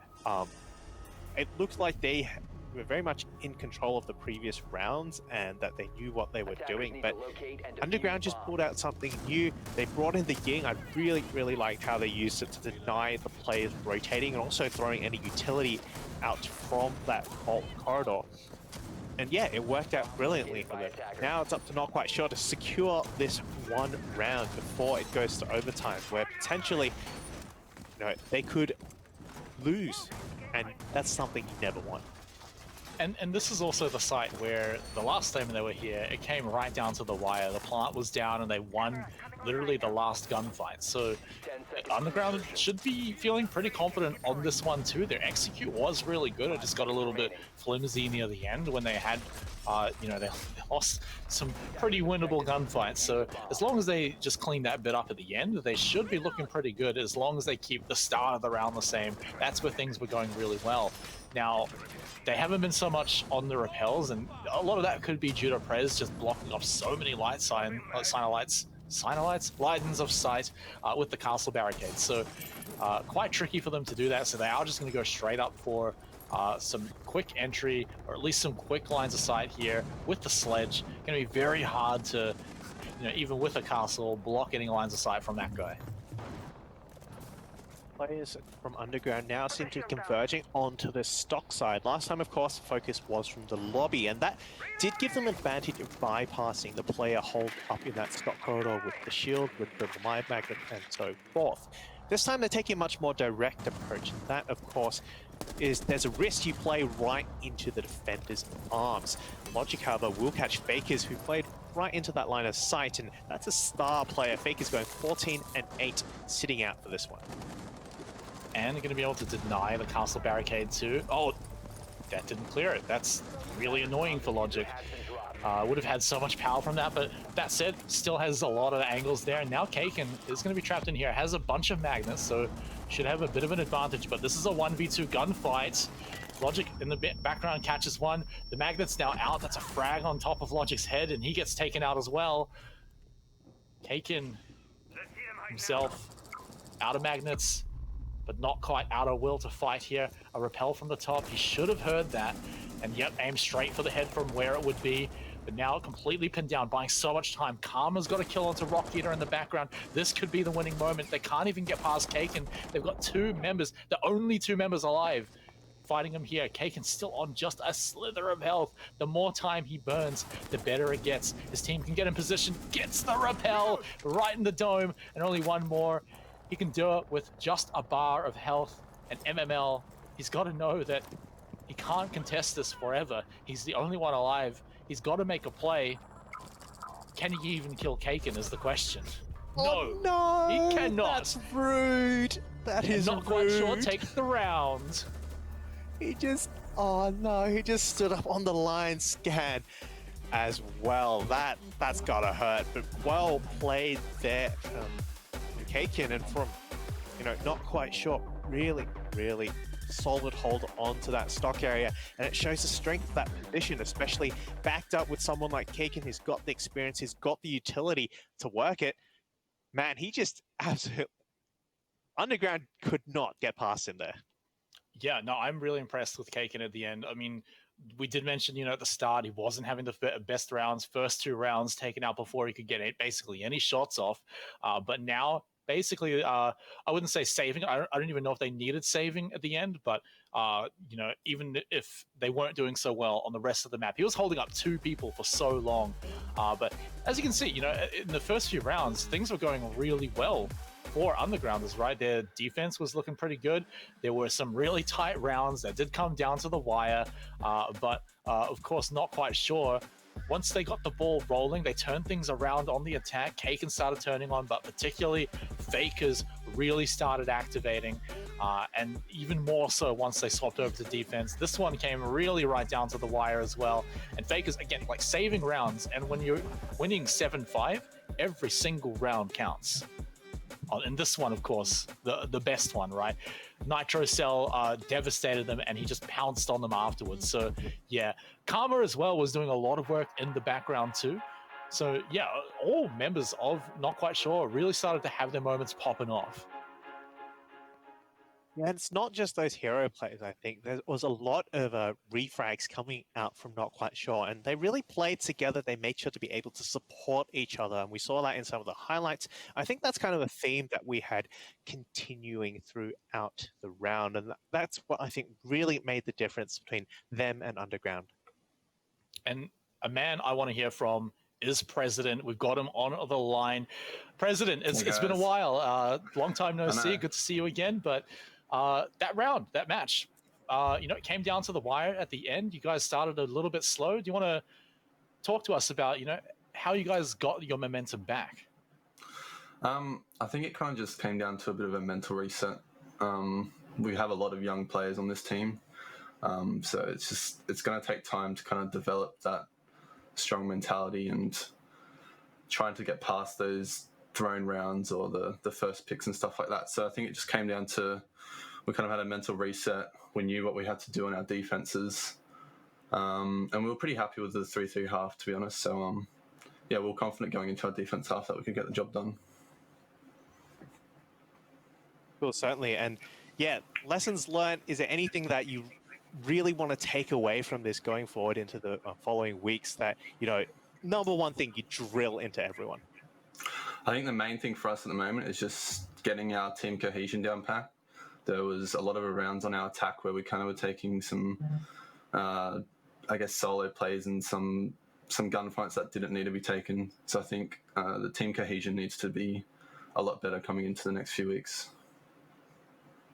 And one more from me is that I just want to know, when it comes down to those rounds in the final wires, the rounds where you've got someone jumping through a rotate hole that they made on the fly to deny the plant. Like, how are you guys holding it together? You're making calls like that seem really risky. Is it just do or die for you then? Yeah, it's kind of just staying calm, I think, is the main thing. Nick and Ethan will fakers. Had a plan set for that 2v2 for that top floor defense, and they executed it really well. So they did well. Ethan had a massive game, so shout out to him, and hopefully he can keep up good performances throughout the stage. Yeah, a massive game indeed. Well, thank you, President, for your time. We're going to leave you to go and celebrate your victory, but we've got more games tonight, Spud. We've got 2 more, in fact, and coming up after the break, we're going to have Circular Spheres versus Get a Grip. So, ladies and gentlemen, make sure you're sticking around for that match. But, Spud, before we go to the break, quick, any predictions on the match? Oh, look, I think it's going to be tough for Get a Grip. I mean, they're going up against Circular Spheres, who we know and love from OCL. Look, Get a Grip, they're a good team. Don't get me wrong, but I certainly would predict it going the way of Circular Spheres. But of course, that's just theory. That's just theory. Who knows? All right. Well, we're going to find out after the break. So, guys, go get a drink of water, hydrate, and we'll see you in a few minutes.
Whoa, Neo, you're not playing like a noob anymore.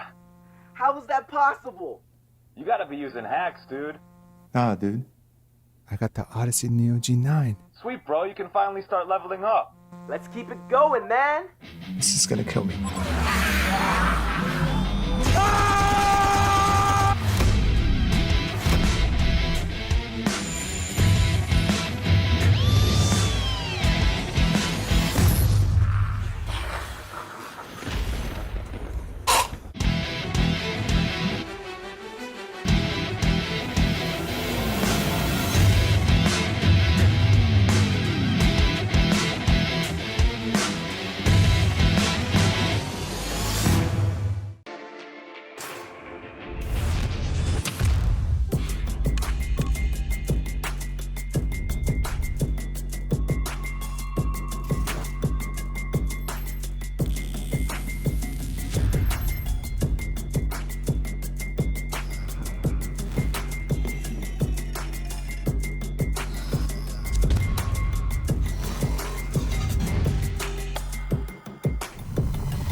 Welcome back, everyone, to the LPL Pro Rainbow Six, brought to you by Roccat.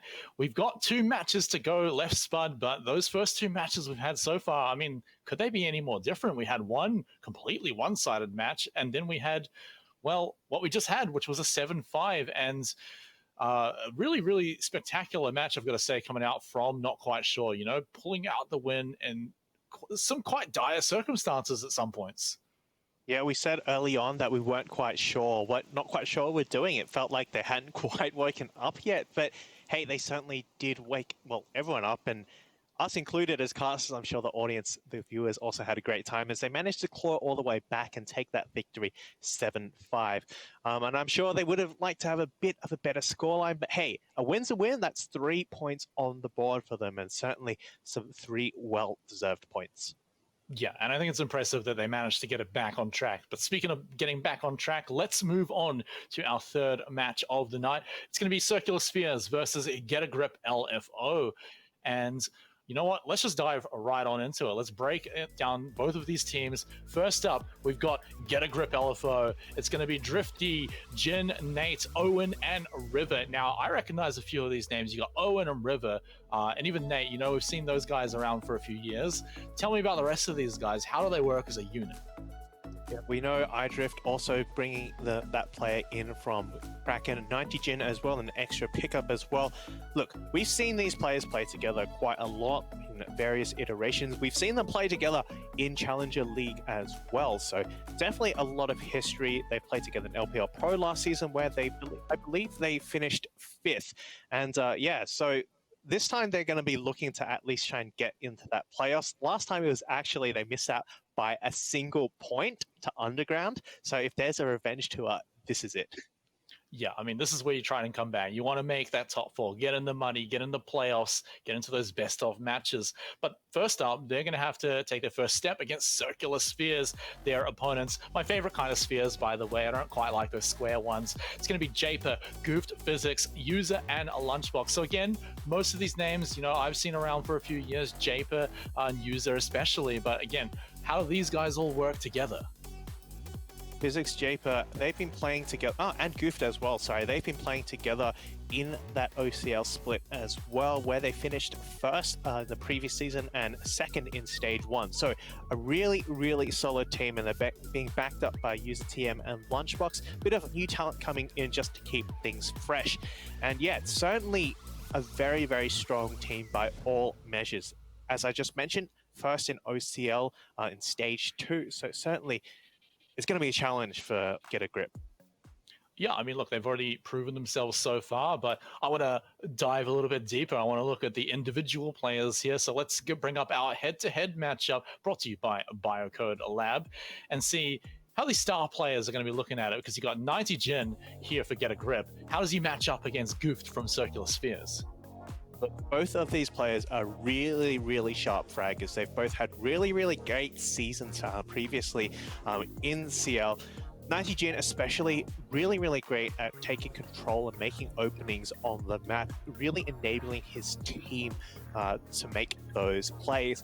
On the hand of Circular Spheres, Goofed, a little less about that I suppose, tactical acumen, more about the kill everyone who stands in his way. He came in the last 3 play days of OCL and dropped something like 13 kills a game, double digits every single game. So very high kills per round. The way he's going to be opening things up is, taking out players from Get a Grip LFO here. So yeah, definitely keen to see how these two players stack up, especially in the head-to-head gunfights. Yeah, I mean, we've already seen a few star players have some really good moments tonight. I mean, we just saw Fakers pop the heck off on his last map on Banks. So we'll see if maybe we get a little bit more of that. But speaking of the map, let's find out where we're going to be going here today. We've had Oregon, we've had Bank. So where are we going for map number 3? Let's take a look. It's going to be Villa. All right. So we're getting a little bit of variety here tonight, Spud. I like a little bit of variety. Kind of like Spuds. You can do anything with them. A lot of different ways you can eat them. But Villa, this is what going to be our meal for tonight. Again, it came down to, between Clubhouse and something else. So interesting to see that one banned out. But tell us about Villa and maybe what these teams can do on it. Villa is an interesting one here because there is actually precedent for these two teams. They have faced each other in Challenger League on Playday 4, where they did play on Villa, and this was a victory to Circular Spheres, a 7-3. What was interesting here is that Get a Grip managed 3 rounds on defense, but none on attack, and that, I believe, really explains the kind of side picks that are coming out here as well. Circular Spheres will be starting on defense in both regular and regulation, and overtime. So things are quite stacked towards Circular Spheres, both in terms of precedent, both in terms of the rankings that they've been placed in. It's up to Get a Grip to prove that they've changed things up, especially with some of the new additions. They've got Nate, hailing from Apex South from Order, and of course 90 Jin, the new addition. Yeah, and I think the other thing as well is that you mentioned, time has passed as well. So with the new additions, plus the time they've been able to practice, and also the fact that, that's the nature of best of one. Sometimes you're going to have an off day, and maybe that could have been that, or maybe sometimes you're going to have a good day and you come in and smash it out on this map, whereas previously it didn't go so well. So yeah, you've got some statistics, that, yeah, it's gone previously pretty well. And of course, Get a Grip going to be picking the map as well. So that's always interesting to see when they pick up the map like that. They're the ones that, Circular Spheres were the ones that essentially got to choose between Clubhouse and Villa. But Get a Grip also throwing Oregon out, which is another one where you're like, oh, this could be a pretty comfortable map. They had the option to ban the Villa and leave it between Clubhouse and Oregon, which every team's comfortable on. So yeah, throwing out Villa is going to be fun. We finally have, a bottom floor that has soft roof, so we might see a lot more soft destruction coming out, a lot more nitro cell play, I imagine, coming out. Villa is just a playground for those C4s, so I always love them, but they can also throw the match completely wildly either way, right? Like those nitro cell kills are, it's like what I used before, volatile, right? Like it's either you miss it completely, or you just get a kill for free. So Bill is a great map where you can just take so much advantage of it. Yeah, what will be the difference between missing completely and getting free kills, of course, is the intel. And I certainly expect Valkyrie to be either played or banned here. Very, very strong locations you can place those Valkyrie cameras. They're always hidden by scenery, by leaves, whatnot. So I do expect to see that having some sort of effect, either by being banned or if it's not banned, being certainly utilized by the defenders. But hey, I was mentioning earlier that, you know, this map pick kind of favors circular spheres a bit more in terms of precedent, but there is something going on for Get a Grip. They have played this twice in the Challenger League, and two other times apart from facing circular spheres, sorry, and both times they did manage to win. So, you know, they have something to back them up. It's not all doom and gloom. It's just that it's going to be a tough match, you know.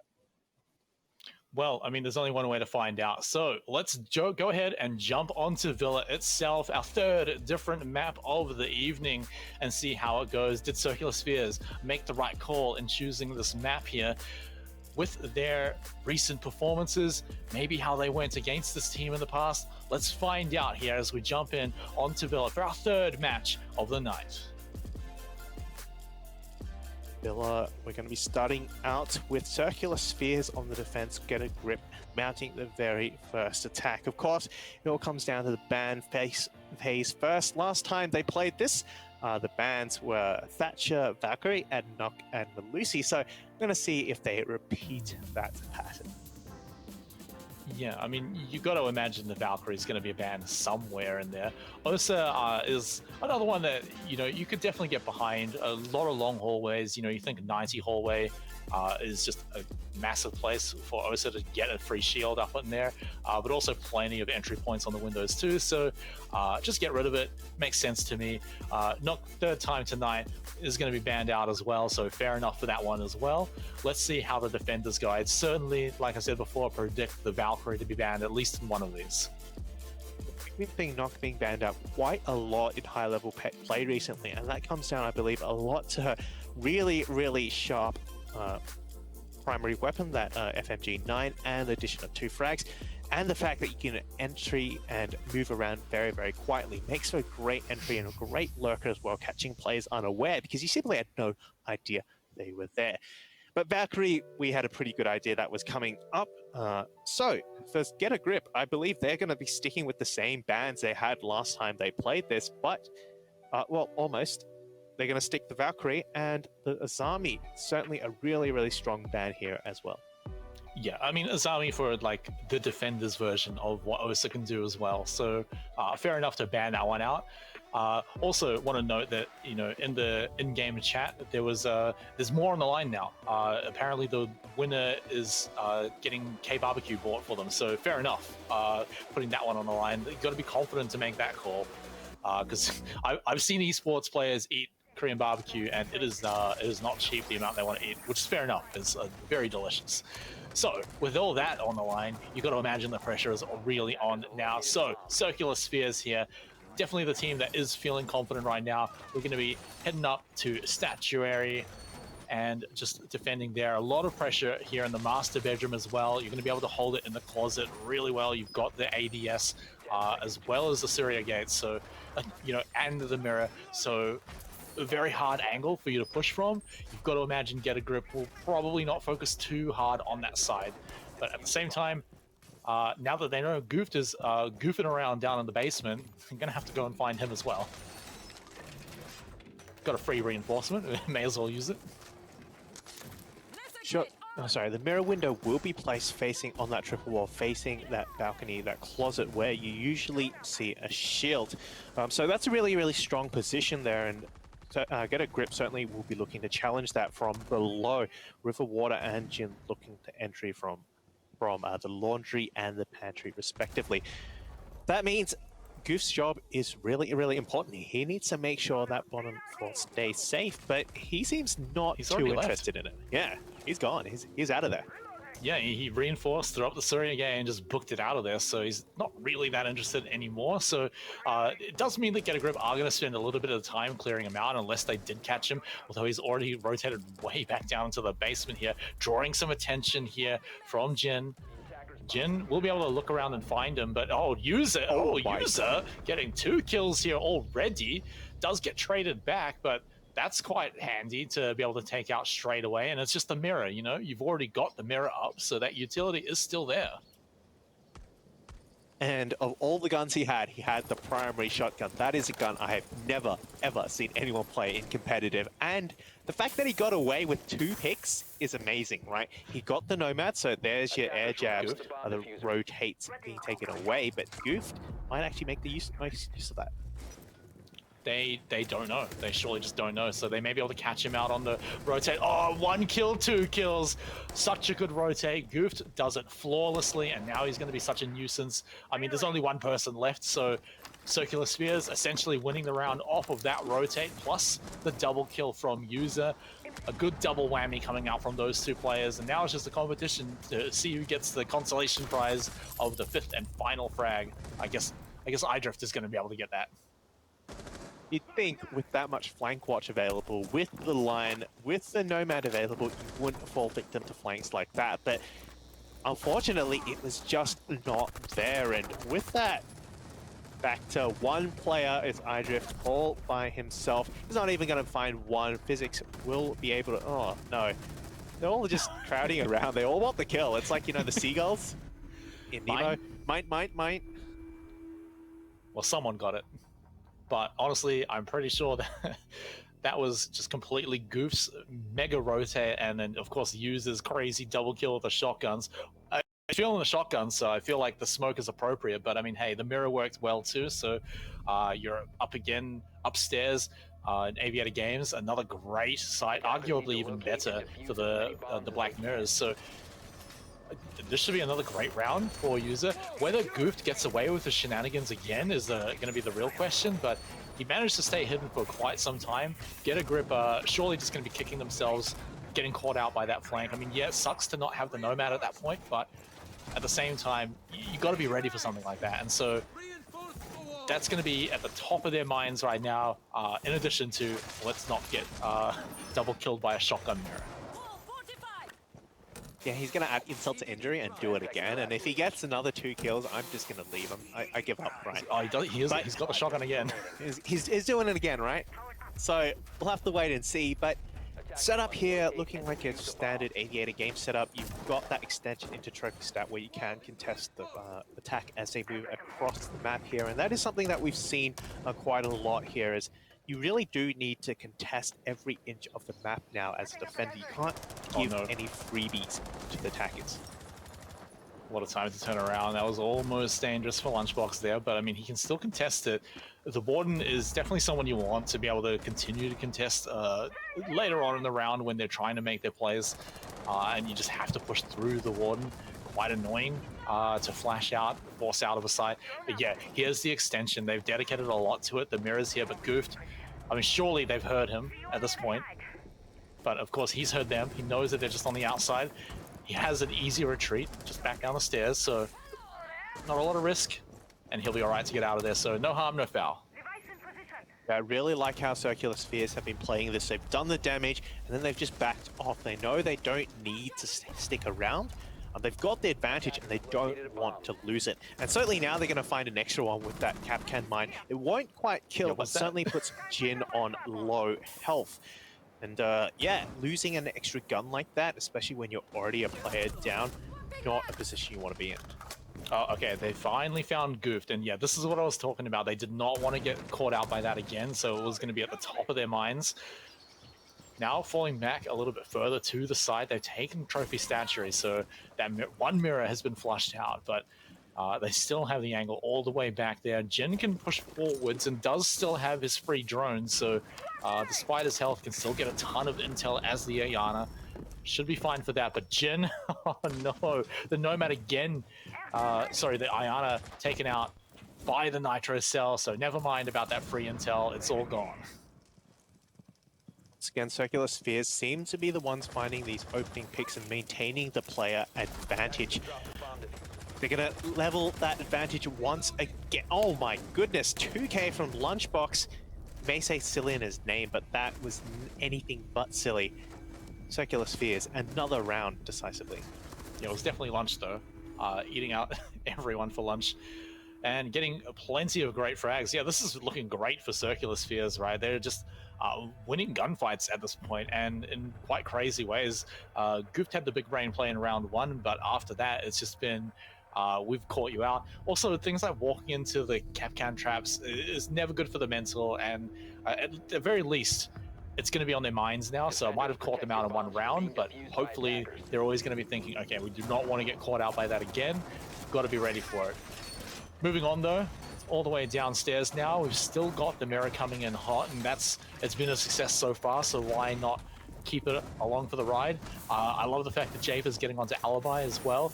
It's another operator that's just so great on Villa because there's so many places you can pop open a little bit of soft wall, even soft floor, and just have your Prisma showing. Just trick a few people, and it's always crazy, but I mean, only if you want to get creative with it.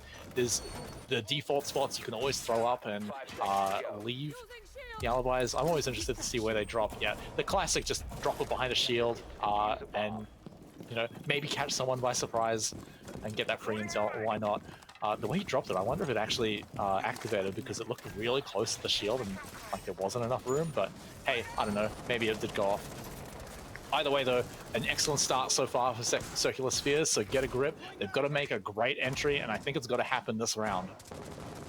Yeah, you don't want to give Circular Spheres a complete site rotation, and then they know they can do anything they want, and you really don't have much to throw back at them. Having said that, this is of course usually the tertiary site. This is where Get a Grip stand the best chances, and certainly, at least in terms of opening up utility, they've done pretty well. They've got that pantry wall open, looking down that long angle from that stair window, and so they're going to be able to pressure players in that kitchen area. The next step, I suppose, will be taking this top floor. They've got the drones, they're ready for it, where you can exert some vertical control and start working your way down. Question is, are they going to find Goofed? Because he's been such a problem before, but Lunchbox also being such a problem in the previous round, he's now starting to pop off on that warden again. 4 frags now. He's going to be a real problem. Physics as well. Strong position here in the bathroom. Should be able to hold his line nice and tight. Should have plenty of mute jammers around him as well, so droning is going to be all but impossible, but blowing up the wall is a good idea. Meanwhile, Jin taken out by Lunchbox again. Lunchbox may be getting his third. The Nitro Cell out the window! I think it went a little bit too far, and that should be it for him. Yeah, he's going to drop on down, but he's got Physics to back him up. Japer as well getting his own frag, and the round's going to be over in just a moment here. Nate holding on for dear life. It's got 3 players, you can see they're all there hunting for him. Here's the jump out one by one, but it won't be at all. Lunchbox will be the one to open things up and the one to close things out. Definitely star player of that round, getting so many kills and even getting a little bit over aggressive there. He almost paid the price for it, but thankfully managed to get all the way back down to that bottom floor. So yeah, it will make a complete free site rotation for Circular Spheres. They've got a really good grip, ironically, on the defensive side of this map, whereas Get a Grip, they just don't seem to be winning their gunfights. Circular Spheres, every time they go up in a head-to-head gunfight, Circular Spheres are on top, and it seems to me that Get a Grip need to rely on something other than straight gunfights. They need to do those pinches, the crossfires, the utility, the intel, in order to get any sort of advantage. Yeah, I mean, they are picking for quite a lot of high firepower at the moment. I mean, you've got the Twitch, you've got the Ayana, arguably even the Havana as well as your Breacher. So they are still going for quite a lot of these gunfights too. They can try and deny some of the utility, like, you've got the Twitch coming out, but what are you really looking at denying? Like some Prismas from the Alibi? So realistically, that's playing for the gun there. Is that the double mirror? A classic. I love it. So now that's going to be somehow even more annoying to take out for them. Although it should be easier to take out one mirror, I guess. But I mean, hey, you still have 2 of them there. It's just basically a statement saying we literally only need the 1 mirror here. This is all we're playing the operator for. Extension Lunchbox, as though. well over into the study side as well, but not for long. I assume, yeah, was just maybe looking for that opening pick because the entry will once again be focused on this bottom floor. They really want to flush out that mirror player from beneath. Lunchbox now, he's ready to go for it. He actually just falls back. It's a matter of who sees who first. Lunchbox will find that trade. Yeah, I mean, great work on them getting goofed out of the way first. He's definitely been a problem before, but the problem is definitely now Lunchbox. And the fact that he's managed to get his frag, he's going to be able to roam around below the site now, and he's still got that Nitro Cell in hand. They take out User, so no double shotgun kills this time.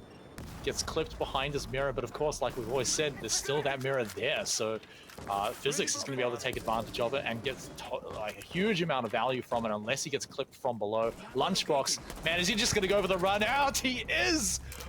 Actual Chad behavior there. Attackers have dropped the bomb defuse. Oh no, he fell off the roof. That is not on. Nate, not like this.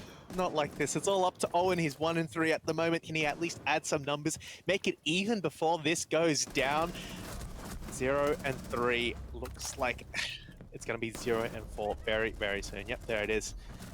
Circular Sphere is on a roll. We talked to President after his win last match, and he talked about resetting the mental, and it wasn't even close to this situation for them. So get a grip. I mean, I hate to say it, but getting a grip might be on the order here. Okay, we get one of those per season, by the way. Luckily, I'm only here for one night. But they really need to find their mental reset right now. After a round like that, you get run out on while you're droning, while someone else is watching, and then you fall off the roof. I mean, yeah, it's a silly mistake that anyone can make. It sucks when it happens in a competitive match, but after you're causing a fourth loss, 4 rounds in a row, to have that happen, I mean, you've got to get back on your feet now, and that's the most important thing for Get a Grip to do. Even if they lose this round, they need to show some signs of life that they didn't let that last round get back to them, because anything else is basically just handing it over to Circular Spheres.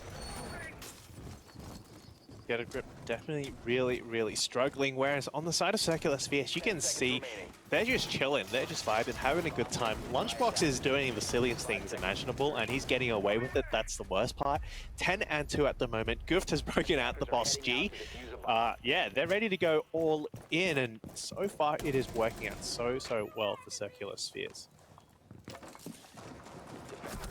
Oh my god. All right, I mean, I think a lot of people could have seen this happening.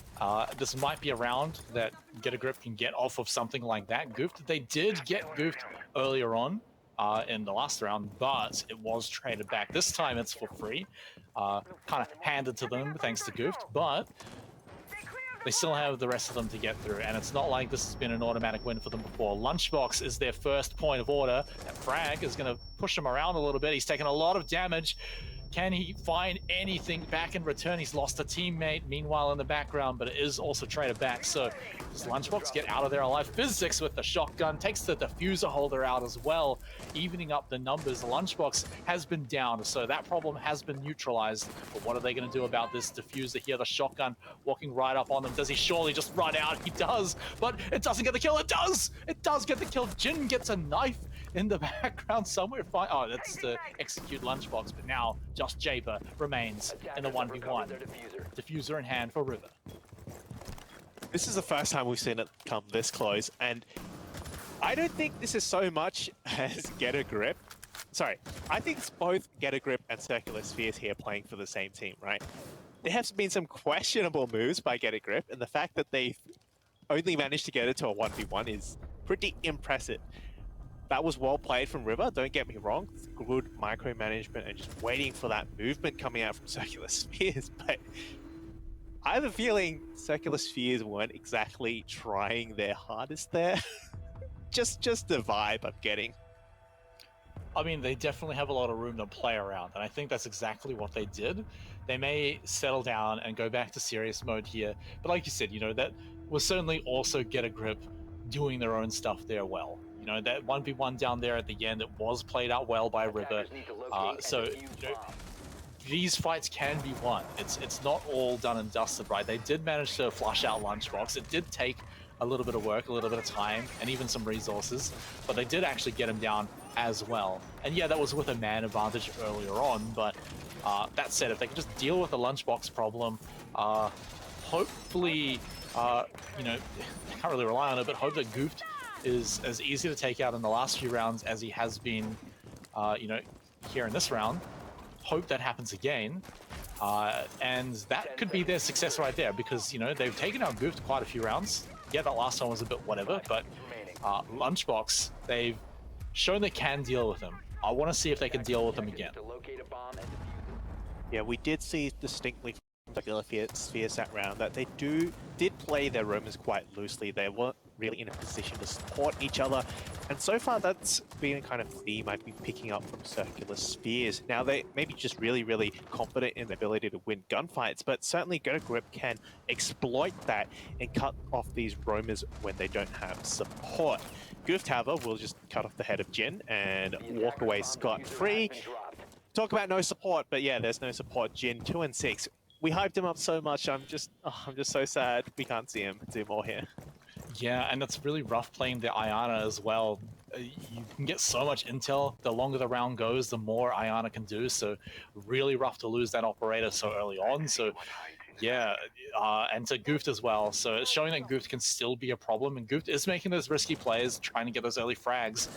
And when it pays off, it can be quite disastrous for his opponents. So Get a Grip are moving through the building quite well, actually taking control of a few rooms and even making their own rotates to move around if they need to, cutting off any movement through the red hallway too from their positions. Gooft, though, strikes again, this time claiming River, another operator you just really don't want to not have for later on. You didn't get all those gadgets out. High firepower as well. So losing that and Iana, I mean, it's very hard to recover from this point. Circular Spheres may just have it in the bag so far, unless something comes out from Get a Grip. Circular Spheres have been playing it perfectly to a T. They know when to be aggressive. They've shown us they can do that. They're getting the kill, falling back, Lunchbox below, wasting time, forcing Get a Grip to figure out where they are, and then they pop up in a different place, strike again, and then fall back. That's it, right? That at least will be a consolation there for Owen. They do need to get rid of Lunchbox. He was on the flank. He could have posed serious risk there, but you've still got 4 more players to find, and so far, you just have not been winning the gunfights the way you want to. Somewhat an okay amount of time though, although Gooft is unfortunately not going to be able to see anyone just sneak on by him, but they did not see him either, so hold that thought. He may be a crucial moment later on in the game. In fact, they go back to check him now, but that's just going to be a 3rd kill for him. And so, is he going to make it the ace? He may be able to find it. He's still alive, got a little bit of health left. So, 25 seconds, now's the time to Get a Grip to get a little bit risky. Yeah, I'm not even sure how to break this down. It seems that there's just a bit of drone work, and then Circular Spheres are just able to capitalize on the fact that, you know, they had no idea where these players were, and when they take the gunfights, it just doesn't work. They knew where Lunchbox was. That was a good one. The jump down to pick him off. He was definitely hanging out for a nitro cell from below. So perhaps they even heard him rip it out and managed to just get the jump down and knew where he was. But, oh boy, yeah, apart from that, that was all in the hands of Circular Spheres. And now we get to see what it looks like when they swap sides, when they go on the attack. How quick are these rounds going to go? How much of a bulldozer are they going to play? Are they going to meme around a little bit like they did on that one defense round? I guess we'll find out. Circular Spheres definitely have a really, really big advantage here.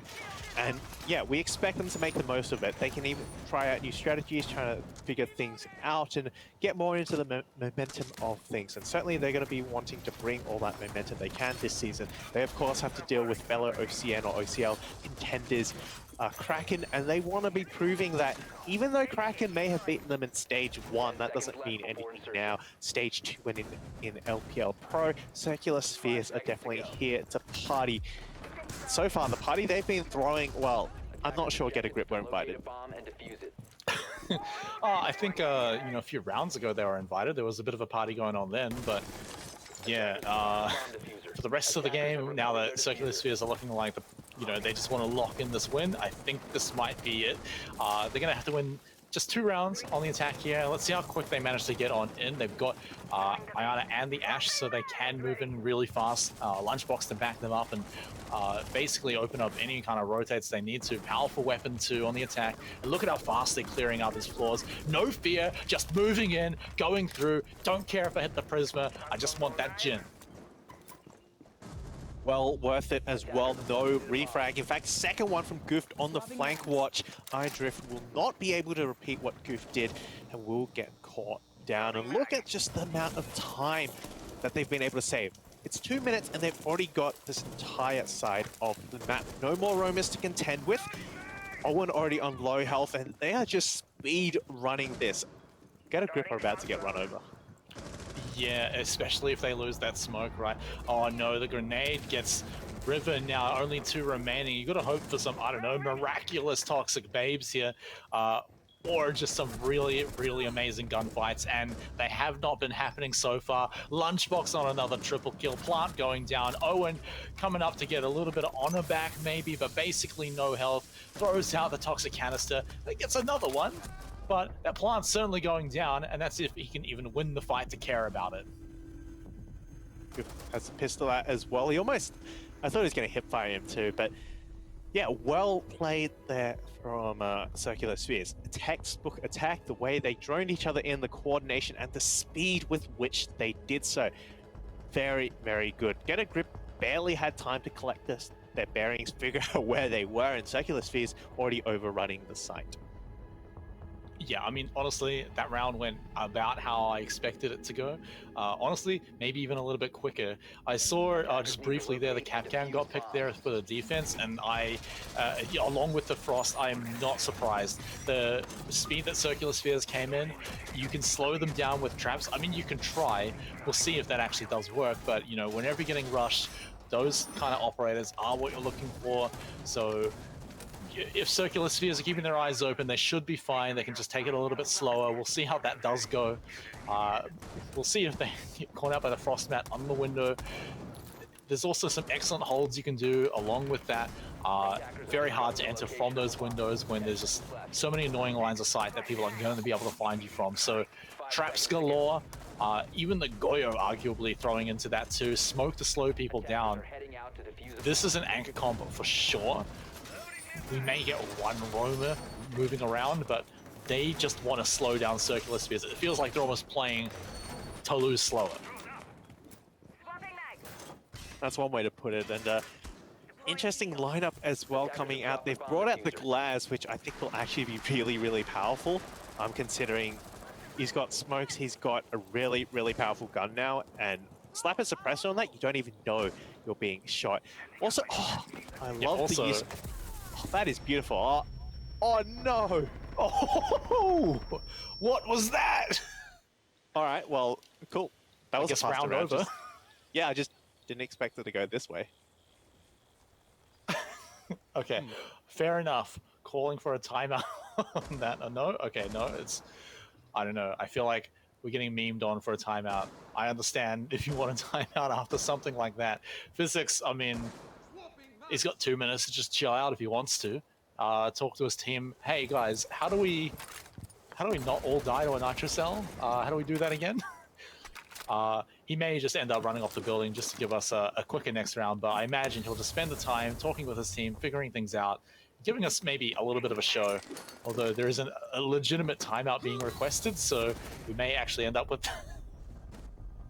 What is this game, Spud? Tell me what is this game? I'm not quite sure. Like, things are going too quickly for me to even think of any analysis. I'm like, what are the implications of this? And the round's already over? Well, I guess it's pretty easy to say. Yeah, the implication was that they were about to win, right? They did have a cool idea with the Glaz, though. Yeah, I was going to say, I really like the use of that, the Sen's cutting off that line of sight, but still being able to see through it. I was like, that is impressive. And then he got hit by a double C4, and I was like, oh, okay, never mind that. 1v4, cool. I like the innovation. I like the fact that they tried something different. I don't know how I rate that rush. It didn't seem to work quite as well as they had hoped. So certainly Get a Grip still showing they can still put up a fight. You can't disrespect them too much because you do end up with I that. mean, Get a Grip aren't blind, right? Like, we saw what the operator lineup was like. They're like, we do not want to mess with rushes, right? So they brought out a lot of traps. Once they see where they're coming from and how many people are on that side too, and even arguably seeing the operator lineup, you're like, maybe we should throw a C4 at this because they're all going to rush through there. I feel like it was just something that they called out and, read into it perfectly. So all things considered, an explosive way to pull back around. But when we talk about volatility earlier, that's certainly one of those rounds where it's like, how many rounds are you going to rely on going like that? Probably no more than that. Yeah, we're seeing a much more traditional lineup being brought out by Circular Spheres here. I don't know what was discussed in that TAC timeout. I have a feeling that it wasn't much of substance, perhaps. Maybe, hey, let's just not grow.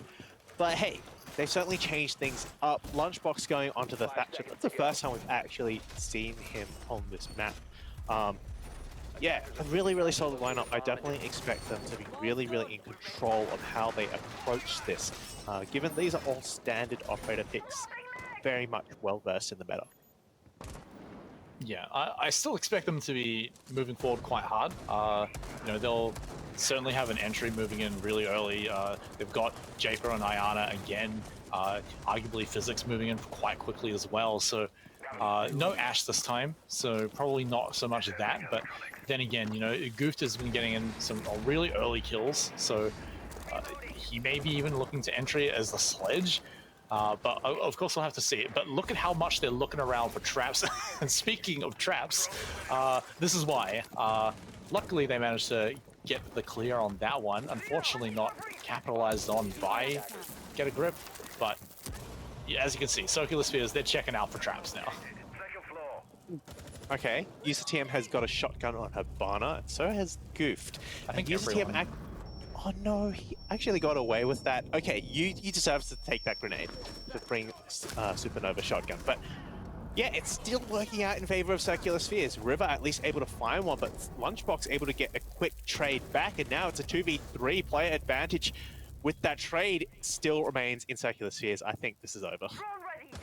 Yeah, iDrift, I mean, short of maybe a lucky easy, it might be quite hard. I mean, they're quite low health, so maybe some very quick flicks if he knows, as long as he doesn't get caught out by any distractions, gets these 2 shots. There's one. He's looking for the second one. They didn't get the pinch on him. This is completely winnable for Drift. Visa going down now. He has to find that player. The player will be tucked safely behind that wall, but he does find the headshot. iDrift manages to clutch it up, and 2-6. We at least get a 3. Get a Grip. Live to see another round.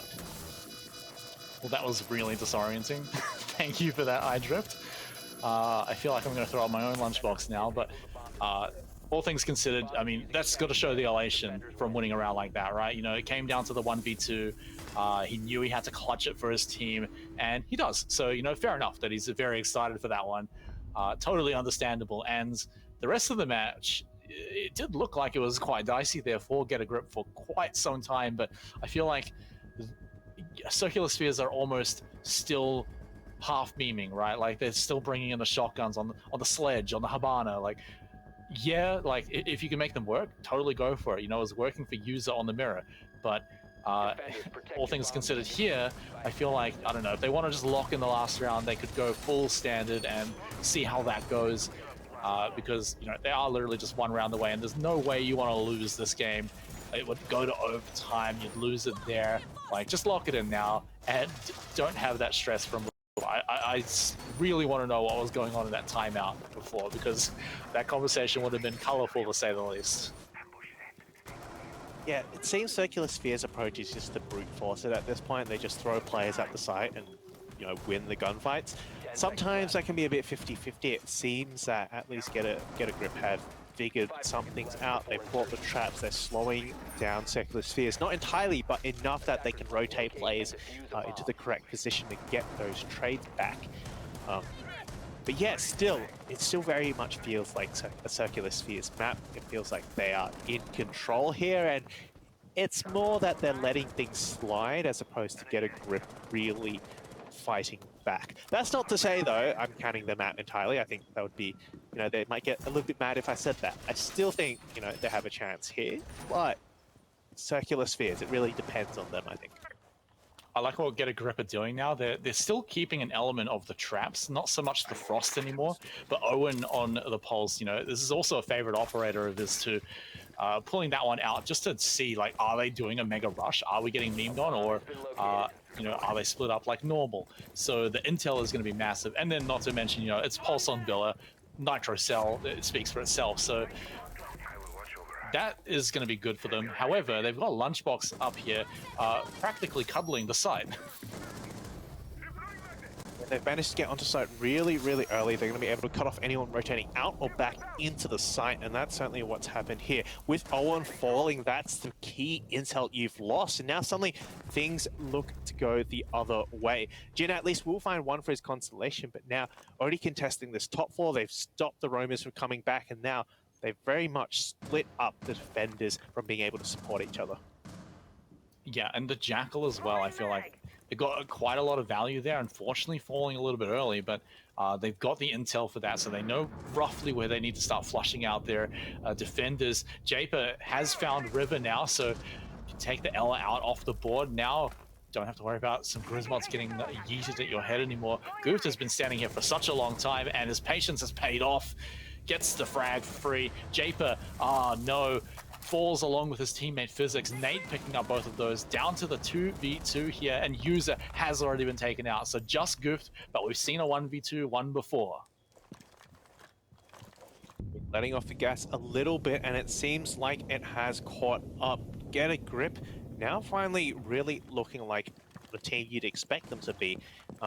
They have played in Challenger League, they have played against Circular Spheres, and you'd expect them to be doing better than what we've previously seen. And indeed, there we go with Nate finally showing up here, 2K, to really make things a little bit closer than I think Circular Spheres were hoping when it was 6-1. Yeah, this is where you're starting to sweat a little bit as Circular Spheres. You're like, I really hope this doesn't keep going this way, because Get a Grip can continue doing similar things, right? Like the traps are paying off. It's slowed down Circular Spheres so much that even the rounds where they're looking like they're doing pretty well, it's still taking them more time to check every doorway, check every window, and also flush out the roamers, having to bring things like the Jackal before, you're spending time doing all of that sort of thing, and then the pressure comes on. And then on top of that, Get a Grip starting to really pop up on a lot of these gunfights, right? Like, the iDrift is actually really starting to pull his weight now. And, he's also the one throwing out the EDs everywhere. And again, like, just slowing them down so much. Goyo also going to be in here. I mean, this is the mega slowdown comp, right, that they ran before on the same site. So you've got the Smoke as well. And then Wamai, who, even by himself, like, he's not a trap operator, but he's going to be sitting there, like, demanding so much attention, so many resources. It's just such a pain to deal with if you put him in a good spot. So Get a Grip, operator lineups are looking fantastic. Circular Spheres, maybe they just haven't adapted to how this has been going so far. I love the cheeky traps that are in corners like that just catch people out. So much more fun than the window ones. It's again a very heavy presence starting over from this master bedroom side. This is the same attack that we saw from Circular Spheres last time on this side, and it was indeed very, very effective. I expect, once again, they'll be making really, really quick progress through this site. They're going to be moving, behind those drones. That C4, unfortunately, won't catch anyone, but will at least alert Circular Spheres that there is someone down there. They'll be a little bit more cautious. But Goof, yeah, he doesn't care. He's going straight in, and certainly his entry work has paid off.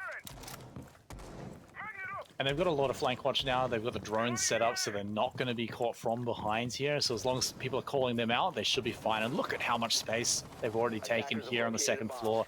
They're almost up to contesting 90 here. They can just turn around and get that. Going to be throwing out a few Ash launches right now just to get a little bit further. They do want to try and deal with this the Goyo Flames there, and that's going to be fine. Just run the clock down on yourself here, and they've made great time considering how many traps they have to be checking. Yeah, for the most part, they do seem to be ignoring these roamers below. iDrift will be on the red stairs, and they're just going to let the flank watch deal with that when he rotates back up to site. No walls have been opened up, and I'm not sure they intend to. Physics steps in a Capcan mine, and iDrift from below will actually find that. A great opening pick here, getting rid of Physics. It's definitely a really, really great fragger there. But yeah, his position has been given away. Lunchbox now hunting him down, waiting for him to take one wrong step. And with 1 minute left, well, iDrift has got to come back soon for this final fight. Yeah, iDrift has been very annoying. Yeah, the C4 didn't quite work, but just being a nuisance downstairs, they don't have time to deal with them. Japer takes out Jin on the backside, so now Circular Sphere's in with a fighting chance, but the smoke comes out, the flames come out, and this is where the time really gets tight. They have to sit back and wait until there's about 20 seconds left, and then they're allowed into the site. So Gooft is going to be able to flank from one way. Are they going to go both ways? We'll have to see if they go for the pinch, because that's going to be the most valuable way. Owen, the two tap, he gets both of them and then walks straight into a Claymore, but that's done enough for his team. And just Japer, 12 seconds left, no hope, not a chance, mate. Maybe one kill, maybe even two, but with the timer running down, this is Get a Grip bringing that score even closer. You know, I'm starting to wonder who's actually been trolling. Maybe we've been looking at it all wrong, and Get a Grip have just... They're the ones who have been trolling at the start, and now they've said, all right, cool, now it's time to play serious. So maybe we shouldn't be asking, you know, what did Circular Sphere say in that timeout? We should be asking, what did Get a Grip say in that timeout? Because they have really made a pretty good comeback here. And Circular Spheres, if they drop this round, then that's going to be a huge blow to mental. Like, imagine going 6-1 up and be like, yeah, we can throw it, we can troll around it, then getting to overtime, be like, what just happened there?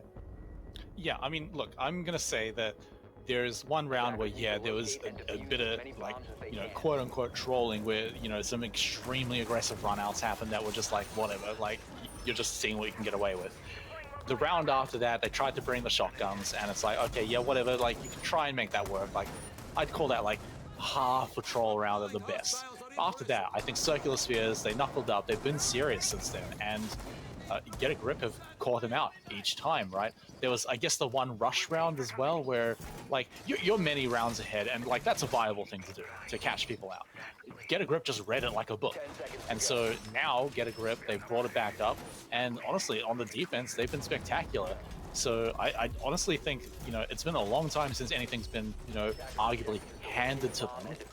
I think they're earning this win now, and really making Circular Spheres sweat, especially if we hit that overtime. I think those traps actually have been quite effective here. They've actually caught quite a number of Circular Spheres players. Physics, of course, was taken down by that double Capcan mine, so, you know, it's doing its fair share of work, not just forcing Circular Spheres to slow down. It is actually working straight up, and yeah, I think Circular Spheres need to find a way to adapt here rather than going for this very aggressive entry straight towards the site. Maybe they need to start thinking more about taking more map control. They need to go perhaps from the other side, from the study side, as opposed to just always booking it straight towards this bedroom wall. They've already cleared out a lot of traps here in Master Bedroom, right? Like, the Iana was just invaluable for that, getting to spot out every single one on the windows, on the walls, on the doors, and now they've got a really strong presence here from Master Bedroom. What else they can do with it? They can repel from the window as well. They'll lock down plenty of lines of sight. So this is looking like a great attack so far. It is from mostly one side, and oh no, Owen picks up Japer from below. Get a Grip. I think they're really doing it. Opening pick there, taking out Japer. Been huge for Circular Spheres. 10 and 6 has got the frag grenades to work with, but all of that is moot when he is sitting on cameras. And Get a Grip haven't even taken a single point of damage. Circular Spheres now, things seem to be falling apart here. Oh, that's a good pick onto Nate, but it's at the cost of Lunchbox, at the cost of everyone. What's going on? We've only got Goofed left all of a sudden. And now, that's going to be basically impossible. I mean, he comes up the stairs, but beeped away, still gets the frag anyway. It's winnable. He's got more than a minute, and Diffuser a little far away, but not impossible to go get. He could manage to find a win here. He's going to have to... No, okay, never mind. Walk straight into Owen's shotgun. We're going to overtime.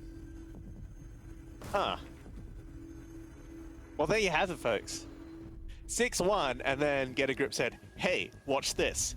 5 rounds up, and now it's overtime. Circular Spheres at least have been denied a victory for now. They don't get a chance to get the 3 points. At max, it'll be 2 for that overtime win, and Get a Grip might actually be the ones to take that away from them. And honestly, that is surprising, given how one-sided this started out as. And now suddenly Get a Grip really have found their footing. They look like they're about to climb right all over Circular Spheres. And they even get the start on the defense first here in overtime. It's been going well so far, so there's no reason to expect it to not continue to do so. Yeah, they'll have to go back onto attack next round, but they get these 2 rounds. As long as they win this first one here, they should be all right. And again, keeping the cap count, I love it. I mean, you know, even if the EEDs don't get anything, you're still an operator bringing a C4. iDrift has shown his ability to roam around the map as much as he wants to. And, you know, that's the other great thing about Nate as well. On the Goyo, he can do the same thing. So this is looking fantastic for them. The big difference is swapping out the Frost now for the Azumi, and now the Syria Gates. It's just going to buy them a little bit of time here. Maybe even deny things like the Ayana coming through, checking out where every single trap is. So they've got plenty of tools to work with, but it's still the same general idea. Of course, Circular Spheres working with the exact same thing as well. Do they get caught out here? What do they go for here in overtime? Because I feel like they have to make it work on the attack. Once again, we've seen this every single time when it's been an Aviator Games hold. Circular Spheres start their attack over from that master bedroom side and push over.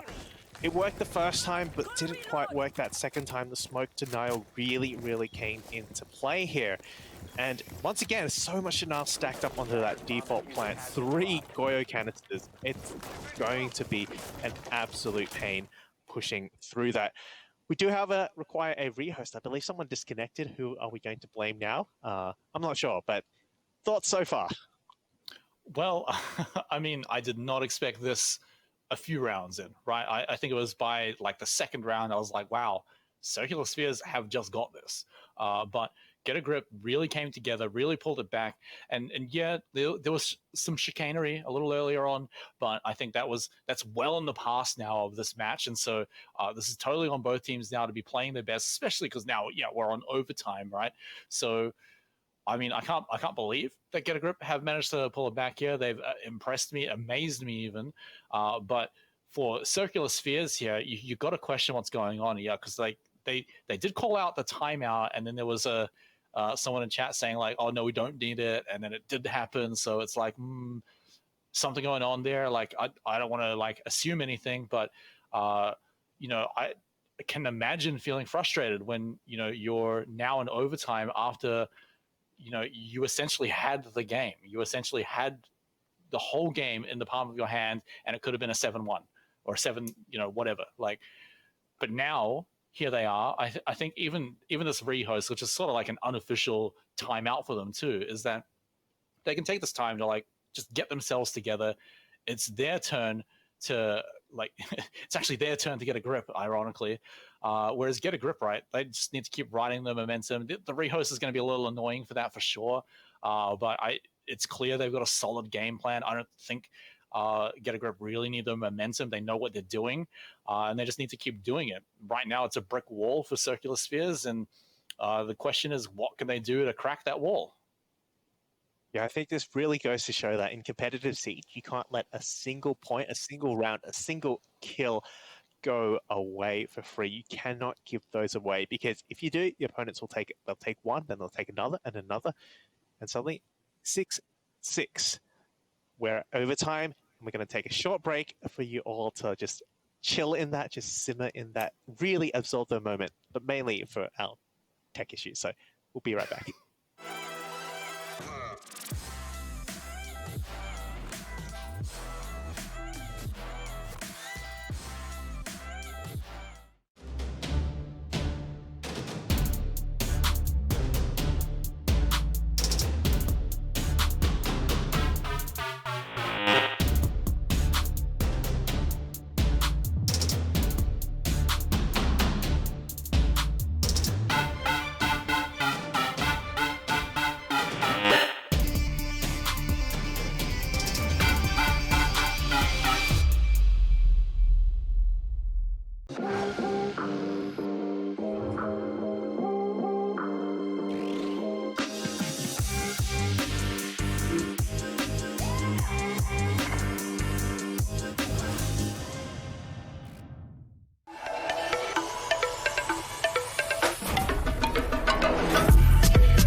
Whoa, Neo, you're not playing like a noob anymore. How is that possible? You gotta be using hacks, dude. Nah, dude. I got the Odyssey Neo G9. Sweet, bro, you can finally start leveling up. Let's keep it going, man. This is gonna kill me.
Welcome back, everyone. Thank you for waiting. We're going to get right back into the match because I know you guys are itching to see this overtime. Texture is sorted. Rehost is done and dusted. So let's get back into the map and get going here because, man, Spud, I mean, who thought we'd be in overtime?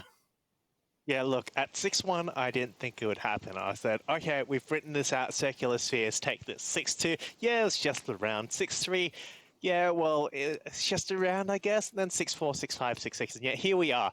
Overtime, I bet circular spheres are kicking themselves, but Get a Grip definitely are feeling great. They're going to be capitalizing on this momentum to take over what was certainly a circular spheres victory. So now, it's all down to these 2 rounds. Everything else is for naught. You've got 2 rounds to make it happen. Circular spheres really, really need to make moves.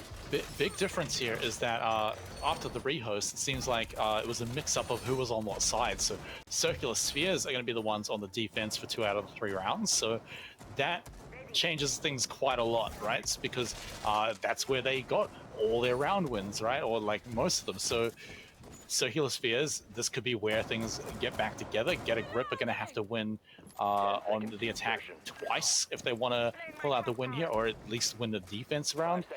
So this is going to be, you know, they're going to have to win attack at least once. So Get a Grip have struggled on that so far. I want to see what that comes out as. And Goofed, he was a menace along with a Lunchbox on the defense, roaming all over the place. Now with a bit of a mental reset, a few minutes after that, after the rehost, and yes, the Nitro Cell pre-placed, of course. I wonder, I mean, oh, you're doing this in overtime. This is crazy. Last time, of course, we did see those roamers do a lot of damage coming up on that flank watch, but this time Jin has taken over that role. They've done away with the Lion. But yeah, they're going to have to rely on those drones to really get that intel, and that has been something that seems to be lacking from Get a Grip. They do miss key plays hidden, tucked away in corners. Things like that, you can't be making those mistakes. So we'll see how this plays out, though. A lot of intel being gathered by Owen. He won't be able to get that shield back. At least he has some idea of who is playing in this site and letting them know as well that he's watching. All right, the important thing here, of course, is going to be to not let your Nomad die super early. Extremely valuable operator to have on a map like Villa, especially when you have nuisances like Gooft and Lunchbox all around. So, yeah, you want those air jabs. Stop any kind of naughty little flanks, because, yeah, once you get upstairs, you don't want to spend too much more time clearing out the bottom floors, because, as we can see, there's already half the round down. Looking for a freebie here, but unfortunately there won't be anyone up there. It does somewhat make rotating through the connector a little bit more risky, but you're really hoping for that free frag kill there. And iDrift, I don't think he's going to catch on anyone else on the rotate here for now. So unfortunately they're going to have to go and connect up with the rest of their team, and perhaps... Oh, what is this? Okay. Really predicting a run out there. These teams have been fairly direct with how they approach the site. They just go straight for the site, hope to win those gunfights. And as we mentioned, so far it's been working out more in favor of Circular Spheres, but at least they will trade some back. Oh my goodness, River There he is. did not know where he was, and Gooft on the flank, he does it again. The 2K, suddenly what looks like a good round for Get a Grip has fallen apart. Gooft has been an absolute ninja, mostly on the defensive rounds, but even on some of the attacking rounds, right? He's been so hidden, so sneaky, and then catching them out off guard when they were sure they'd cleared that room. And so now, yeah, this is a rough one for Get a Grip. I mean, not much chance that Nate's going to be able to pull out a win with 25 seconds left. No, doesn't even have the diffuser in hand, so yeah, it's just going to be a little bit of time. Surely they're going to be talking about it. They know how to play the defense, and as long as they don't deviate from their plan too much, they should be fine. We'll hold our breath here, see if Nate can show off any cool kills. Nah, he doesn't get any more. But yeah, they can swap over to the defense now and hope that things go as they have been so far. It's played out pretty well, but that's what Circular Spheres have been looking at like on the attack. Although I'll say Spud wasn't quite as one-sided as some of those earlier rounds. That's right. Although we did see a repeat of the Gooft show, we did also see it at a 3v3 moment. You know, Get a Grip had managed to kind of make their way into the site. They had a bit of study control, and they're winning some of those trades as well. Unfortunately, again, the flank watch just was not there. The thing with Villa is it's so big, it does allow defenders a lot of space to move around. Although, on the plus side, it does mean it's a little bit more difficult for defenders to get the support they need because they're so separated from each other. That, of course, doesn't matter if you're not even aware the defender is there, as has been the case multiple times with Goof. He's just been allowed to get away with doing whatever he wants, and Get a Grip, they need to figure a way to shut him down if they want to take, you know, this map. They have slowed him down a lot on the attack, right? And that came from how fast they're attacking. You look at his operator right now, he's playing the Ash. So how fast are you going to move in against a team that's got the Cap Can, the Frost, and the Goyo? It's going to be quite rough to play Ash the way I imagine Gooft really wants to. So he's going to have to find the spots where there are no EEDs and can get in there and be a nuisance really nice and early. In fact, they've got a lot of operators that are just wanting to speed on in there, right? Japer on the Iana as well can at least clear out and identify where all these traps are and leave a clear path, almost like a slower live droning for the Ash. So if Gooft and Japer play together, that's a possible opportunity. Lunchbox has been hit or miss with a lot of these frags, you know. I think he's hit maybe one or two to get a freebie, but apart from that, hasn't found much more after that. It's really the gunfights where he's been popping off. This time they're going to choose to go from the bottom of main stairs. The previous times we've seen them attack the site, it's always been via that master bedroom side sweeping across. But here, Again, they're going to go for a much more direct approach. Those frag grenades certainly come in handy if they can get some intel on where these players are. Idrift will be the first to fall. Goof does manage to make a way all the way up to 90, and he almost gets a second flick as well. I don't know where he came from. He might have pushed up from the master bedroom while Get a Grip were distracted, but suddenly this is looking much better for Circular Spheres. Yeah, and regardless of how he got there, he is now a big problem, cutting off an entire hallway as well. River doesn't really have much space to move from his position, so Nate as well will just have to drop on out of there. But there's so many threats downstairs, but he can neutralize them, of course. Nitro Cell is ready and primed, so if you can get out of there alive, that's going to be something to worry about. But unfortunately, Lunchbox hunts him down. Circular Spheres now with only one player left. Goofed, putting on the Goof show once more, does get shot down. It's now the Jin show, but Jin, can he pull off the 1v2? It's a 1v1 actually, because the Lunchbox downed earlier on. It's all down to this do or die for Jin. Now back to the 1v2 as Lunchbox has been helped back up. Presser is going to come in so much handy here, although his position has been given away. They know where he is. They just need to pinch him out. But no, Jin finds one. Lunchbox goes down. It's all up to Jappo in a 1v1 for the match. Will this be the moment? Will this be where Get a Grip finally drag all the way to the end? Or will Circular Spheres finish what they started 6 rounds ago? 30 seconds to find out.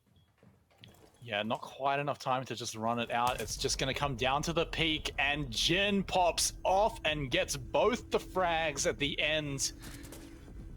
What a legend here, holding on for dear life.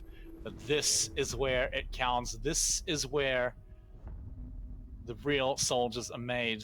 Who's going to come out on top? Can Get a Grip change how Fate has been going so far and pull out a win on the attack here in the final round? Or will Circular Spheres pop off on defense once again? Will Lunchbox run wild as Warden? Will we see Goofed just being completely hidden like a sneaky little ninja? We've got to find out here in the final round. All comes down to this. Those 14 rounds, they count for nothing if you can't win this one. You've got one round to make the difference. You've got one chance. Would you let it slip, guys? Would you let it slip? Circular Spheres, they've already done a lot, going from 6-1 to here. They've managed just to hold it out now, whereas to Get a Grip, they've done the impossible. They've gone from a sure lose position to overtime, and they could actually win this one out. They just need to conquer that final demon, that one thing, and that is to win an attack on Villa.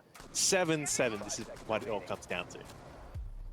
And it's all familiar territory. We've seen these operator lineups before. There's nothing quite new here. Perhaps User getting one extra mirror instead of doing the double mirror. That's the real main difference, but it's still all the same here. He's not bringing the shotgun this time. He's in full serious mode and just trying to pull it out. Let's see, Goofed all the way down in the basement. User setting up the mirrors. First up, what did Get a Grip do? Can they find Goofed? Can they shut him down? This is all the way back in round 1. This is exactly where he was before. But what a start, though. They get one frag, and it's physics down. It's a really good start. Get a Grip have struggled so far in the attack, and getting that player advantage early on is going to make a huge difference. No! No the way! drone work. Not like this, Goofed. 5-1 just in these 2 rounds. He looking ready for more. That player advantage was briefly held by Get a Grip, but not for long. Oh, and it's Ayana as well. You really wanted that to be able to get that intel, especially against the mirror, especially when Lunchbox is still running all over the place. Very, very rough for Get a Grip here. They need to find Goofed as well. There's so many problems that they need to still tick the boxes of before they go for the execute, and half the round is now down. They're getting rid of some utility there with the Floras, but that's one piece of the puzzle. They still have not dealt with the roamers. Once again, taking this very direct approach, they risk playing into those mirrors. They still haven't found a way to deal with them. In fact, they have no hard breach. They don't intend at all on dealing with it. In fact, they're just going to make an entry here. River finds Goof, that's Aroma. This is the key play. This is the opening. This is where it all goes down. Owen gets Japer as well, now flashbanging the mirror window as well. River does get traded back by Lunchbox now, so everyone on Get a Grip now moving together. They've got a strong position on the side. Jen with the Nomad stopping them in their tracks, and Get a Grip come back, clawing their way back from the bottom of the leaderboard, all the way up to get a hard-fought victory in overtime, down to the round before and round 14, with Jin picking up the 1v2 to here, taking out the win. Unbelievable. Well, it took them 7 rounds to warm up to Get a Grip, but Get a Grip have done it. They've gone from 6-1 down all the way to an 8-7 overtime victory. They could not have cut it any closer, but I'm sure they are going to be so proud of that. Well done to them. Even we counted you guys out, but you guys pulled it all the way back. Congratulations. Yeah, honestly, just stellar play there. Absolute mental fortitude of gods, right? Look, in the earlier rounds, it was all about the circular spheres, right? Their defense was spectacular. Lunchbox and Goop absolutely running wild. And it got to points where they were literally fighting each other to get those final kills. Some shenanigans went on a little bit later on from that, but it was still felt like circular spheres held the game in the palm of their hands. But when Get a Grip really started to come back, I mean, it had to come after this, right? How do you come back from losing a round like that, Spud? I mean, you fall off the roof, you get run out on super hard. It doesn't matter. They still came back from it. Yeah, and that really goes to show the mental fortitude of these players being able to keep their calm, maintain composure, and continue playing on. And that is something that defines the good from the great. The mindset of champions, knowing to never give up and never give up, is indeed what they did. And they were well rewarded for it. An overtime victory, that's 2 points to them. This was another one by Get a Grip. iDrift getting that 1v2 at the end, saving it there with the diffuser. Honestly, I think so many players had so many great moments in that one. Just, I mean, they've got to be over the moon, right? They must feel like they can take on any team in the league right now. I mean, yeah, it's one step, maybe not even the hardest team for them to beat, but at the same time, if you can come back from that, there's never going to be a moment where we can count that team out anymore after that, right? So these guys are going to have high expectations in terms of what they can come back from, and other teams should be worried about it too. Spud, any final thoughts on that one before we go start thinking about the next match? All I can say is, as it always is in Siege, you can never count a team out until that final round completes. It's never truly over until it's really over. Speaking of not being over, there is still one more game to go, so we will see you guys shortly.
Whoa, Neo, you're not playing like a noob anymore. How is that possible? You gotta be using hacks, dude. Nah, dude. I got the Odyssey Neo G9. Sweet, bro, you can finally start leveling up. Let's keep it going, man. This is gonna kill me.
And welcome back, everybody, to LPL Pro Rainbow Six, brought to you by Rockat. I'm Smite, and this is Spud. And, well, we've got one last match to go. But, man, we've had a wild ride of matches so far tonight, Spud. I mean, one-sided matches, close matches, and then whatever that last match was. That was insanely close, but also really one-sided. I mean, it had everything. Yeah, I'm not sure how we're going to top that last match. It was, of course, a 6-1 at one point, and then it went all the way to overtime, and then Get a Grip managed to get all the way to that final 8 points, 8-7. So, wow. Congratulations to them, and really, really well played. Definitely highlight match so far of the night. Yeah, but we do have one more match to go, so let's get right on into it. The first team we're going to take a look at is going to be F2. Now, these guys came up from the Amateur League, #1, undefeated. It's Mezg, Freeziak, and Lugia, Magpie, and Ant. I probably butchered one of those names, but you know all about these guys, Spud, so tell me about them. Well, look, all I can say is these guys, you know, I hope this isn't too much of a bit of a drop in the deep end, because Amateur and LPL Pro can be very, very different. The level of play, the quality increases dramatically, and these guys are going to have to show they have what it takes to play with the big teams. They need to be playing against Kraken, OCN teams, and of course, they will need to be playing against Team 7, who of course were last season's winners. Second place. Well, let's take a look at Team 7 as well. You know, if they're as good as you're saying, then I want to know all about these guys. We've got Campo, Vandal, Sealy, Hunter, and Saber. So again, I'm going to say that I recognize Campo and Hunter because they've been around forever. But what about the rest of these guys here, Spud? Tell me about them. Do they work together well? Yeah, certainly. I mean, Hunter and Phoenix have played together. They were both ex-Kraken players, so there's a bit of history there as well. Campo, of course, was an ex-Rufflecopter player, and for those of you who have been following Oceanic Nationals, everyone will remember the Rufflecopter, a really, really great team, almost made it into the regionals, unfortunately falling just short. So, yeah, definitely some really, really good players there. Yeah, and you know, we talk about individual players, we've got to take a look at our key player head-to-head matchup brought to you by Biocode Lab. It's going to be Mezg going up against Sealy here. So these two guys are fresh faces to me, to be honest. How do they match up on the gun field, though? The gun field on the battlefield? Well, both these players, they're a little bit different compared to what we've been seeing so far. So far, we've been seeing a lot of heavy fraggers, but these two players are really kind of the strategic minds behind their teams. Mez, very strategic-minded. He's a very great support and flex player, and he's also really good at being the initiator for the team, deciding when and where and how they're going to do things. So he's kind of leading the charge, not so much as the first gun, but the mastermind behind all these things. As for Sealy, well, what can we say? Everyone who has been following OCL knows him very, very well. He's definitely been the highlight player on Dynasty. He's been opening up rounds and really making things work. But when things need to, he also knows how to slow down, play the strategy. Just a really great all-rounder player. All right, well, good to see. Now we got to see where they're going to be playing tonight. We've had a different map for each game. Is the trend going to continue? Let's take a look. We're going to go to Border. So yes, we are getting a fourth different map tonight. And so this is an interesting one. I mean, how often do you see teams pick a Border compared to something like Clubhouse or Oregon? I mean, Border is going to be a bit of a favorite map for one of these teams, yeah? Yeah, I do like the fact that this moving away from, the stock standard Oregon Clubhouse Chalet. I do like seeing Border. It is a bit of a newer map, so it was previously in the Pro League map pool, as everyone knows, and taken out, did a bit of rework, and now put back in. It is, of course, a little bit more favored towards the attackers, so whoever starts something off on the attack will probably have the upper hand here. Yeah. In terms of records, so I'm not too sure how these teams have played out on Border, or if they've even chosen to go to Border before. Yeah, well, I mean, it's also interesting, right? Because this is Team 7 got the last veto, right? So they're basically choosing between Border or Villa, and they're choosing to go Border, right? They're coming in as the team that's, they know they're the more experienced ones, the ones that are more favored to win. And so they can kind of play around with it and give maybe a less played map. Whereas F2, they interestingly, they banned Oregon, right? So maybe they were hoping to find a way to maybe catch Team 7 off guard in some sense, whether that's on Villa or Border, because Oregon's a map where, everyone is quite locked down on their strategies. It's hard to be creative on the map compared to maps like Villa or Border. Yeah, had a look back at Team 7's record over the last LPL season, and I don't believe they've actually played Border at all. So, yeah, really quite a bit of a, unknown, right? I don't think these teams really have much to go off based off of each other as well. And really, it could be anyone's game.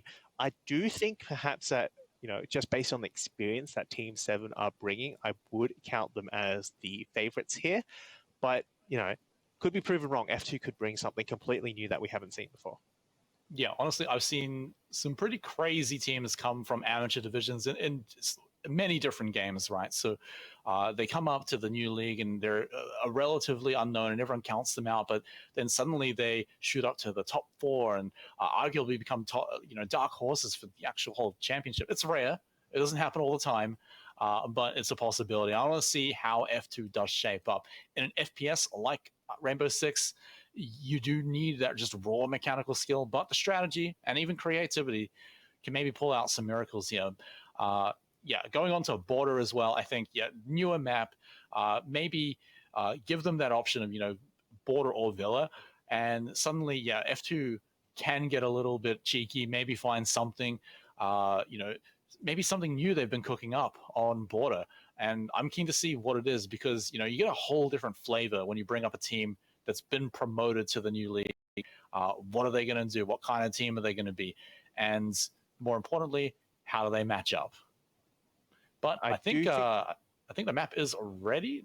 No, we're waiting on one player. That's right. So we do have to just chat about it just for a little bit longer. Don't worry, we'll get into the game in just a moment, guys. But I want to know what would you do if you were in this position, Spud? Like you're a new team coming up. You're going up against a team that is a heavy favorite. What are you doing? First of all, I would say, what am I doing? How did I get here? Because I'm definitely much better at talking about the game than playing the game. But look, honestly, I would have hoped for Villa, right? I think Villa is a little bit more forgiving just based on the fact that it's been in the map pool longer. People know how to play a bit better. And you do have, as we mentioned previously, a little bit more room to work with, both for the attackers and defenders. Border can be very claustrophobic, and once attackers get their foot into the building, it can be very hard to repel them any foothold that they've already gotten. So, yeah, I think it does favor Team 7 there in terms of the play style. But, you know, again, remains to be seen. F2 might just choose to be very, very aggressive, knowing that, you know, the odds are against them. They probably can't beat them in terms of just strategy-wise, so they might need to take the other route and just try to outgun them. And we know a lot of young players certainly have a lot of mechanical skill, as you mentioned. Yeah, that's definitely a thing, right? Like the players are, you know, they have moments where they can pop off. You know, maybe they don't always have these amazing gunfights, but they could come in on maybe a good night and actually just win raw gunfights against players you're just not actually favored to win against. And you know, you can maybe pull something off like that. But the thing is, can you do it for a whole game, right? Like, yeah, you can maybe pull it off in a few rounds here and there, but are you going to be able to pull it off even to overtime, to maybe claw back 1 point? It's all up in the air until we actually see these guys get onto the field itself. Because, you know, who knows? Maybe F2 have been working really hard. They've just won amateur, right? So they know this is our chance to shine. This is our chance to get in there and show everyone what we're made of. Maybe they've been working really hard. And I want to see, like, is that work paying off? Or is there still work to be done? And I think those are the questions that we're going to be looking to answer. Yeah, look, they've been given this opportunity, and I'm sure they're going to want to make the most of it. So, yeah, no doubt they're going to be working really, really hard behind the scenes, trying to build up all the strategies, get ready for their big debut here on Border. It's going to be a good one. It's going to be our last one for tonight, but hey, we're just at the beginning of this match. Yeah, and it's been a while since I've actually seen Border, so it's going to be a real fun one to watch for me personally, especially just a new team and how they approach it. Team 7, I'm also excited to see these guys. I want to see what they're made of, why they are so heavily favored to win here. You know, the results from their previous seasons have been speaking for themselves, so let's see how it shows up here in this match. But coming into bans, right, what are you looking for on Border, right? Capitao is an operator who can, you know, flush people out with a lot of those long lines in the hallways, and just little hidey holes that Border is really known for. Yeah, honestly, I wasn't quite expecting the Capitao ban. It feels a little bit targeted, perhaps, but maybe Team 7 knows something that we don't. I would have expected a more, perhaps, frag-heavy operator. You know, a Finker ban could have still been on the card, certainly. A Jackal ban does make sense to me, but, you know, a Capitao ban, I think we'll see how that plays out once we really see F2 get into things, and Team 7 certainly will have some strategies ready. Mirror ban, another just common overall over a lot of maps, but Border particularly, a lot of good spots for those gadgets. But Castle too, now going to be banned out as well. You know, a lot of teams can play around with the castle barricades, but not often you see them banned out here, even on Border, right? So these are going to be the bans. It means a lot of things are going to be open. You've got things like Valkyrie open, which I think is going to be a lot of fun. Again, like another Nitro-friendly map coming into this one. Did we really just see Armor and Blitz? We'll see if that actually stays, because I would really love that to stay. That's one way to open the match as F2, but let's see if that's actually what we get into the match, because they're going up against, like, not. I mean, there's the Frost would be a little bit annoying, but it's not like there's a cap can anywhere. Maybe you get tricked by a Prisma from the Alibi, but I mean, if they want to rush, they got all the operators for it. Starting off on this first floor bathroom tower site, it can be a very, very powerful site if you extend across and hold that workshop area as well. You've also got the east stairs to work with, and we certainly expect somebody playing around there. It is, of course, hampered by the fact that you don't have a castle. Usually we do see some castle barricades going up in that double door in the corridor, holding some of the east stairs doors, so you can play on east stairs a little bit more comfortably. But I assume Team 7, being their ban and their strategy, will be well prepared for that. Yeah, starting off on the defender side as well. They've got to be ready for it for sure. Quite a spread out defense. You can see, you know, they've extended really quite far to get the stairs, like you were saying, but also just the other sides of the building itself. So they are all over the place, looking to maybe perhaps win some quick individual fights, and already a few quick little spawn peaks. We can't even see them by the time we get to them. But it's going to be F2 to pick up that first frag, just barely surviving with Magpie under fire and actually getting out of that one with the kill. Onto Campo, no less. Yeah, huge first pick to find there. Campo definitely one of the star players, the experienced players on Team 7's roster. Magpie, however, will be taken down to very, very low health for his trouble, so that is something worth noting. Freezy, however, finds a second onto Saber. That's a good clear of that top floor now, and now they can start working from this east stairs down, applying that pressure into lobby and making sure those defenders can't get back once they go for that execute. Yeah, already a really great start for F2. Catching up Campo, but then also picking up Saber is excellent. Now, Magpie, you know, he could have been totally out of the fight from the beginning, but now he's opening up so much space above the floor, pushing the defenders out. Team 7 aren't going to be able to be in beneath those floors, so F2 have supreme control of the building now that they've isolated and caught out several members. Now there's the third one as Hunter falls. F2, are they going to get a flawless round here? Way to start things out. It's a 2v5. Will this be the beginning of the reign of F2? Well, certainly it's the beginning of something. F2 have started off strong, but they need to continue this all the way to the end. They do lose one player though, 4 versus 1, and Lugia will be the one to clean things up. First round, first debut, that's a win for F2. And what a statement as well. You wonder how much you can throw into the fact that Campo was taken out early on. Again, a really binary play, right? Like either Campo dies or he gets Magpie. You did drop Magpie really low, but we saw Magpie still got all the value they needed to when they were dropping on the soft breaches on the roof. So plenty that could have changed if Campo had survived, if he had gotten that frag, even if he had gotten out alive.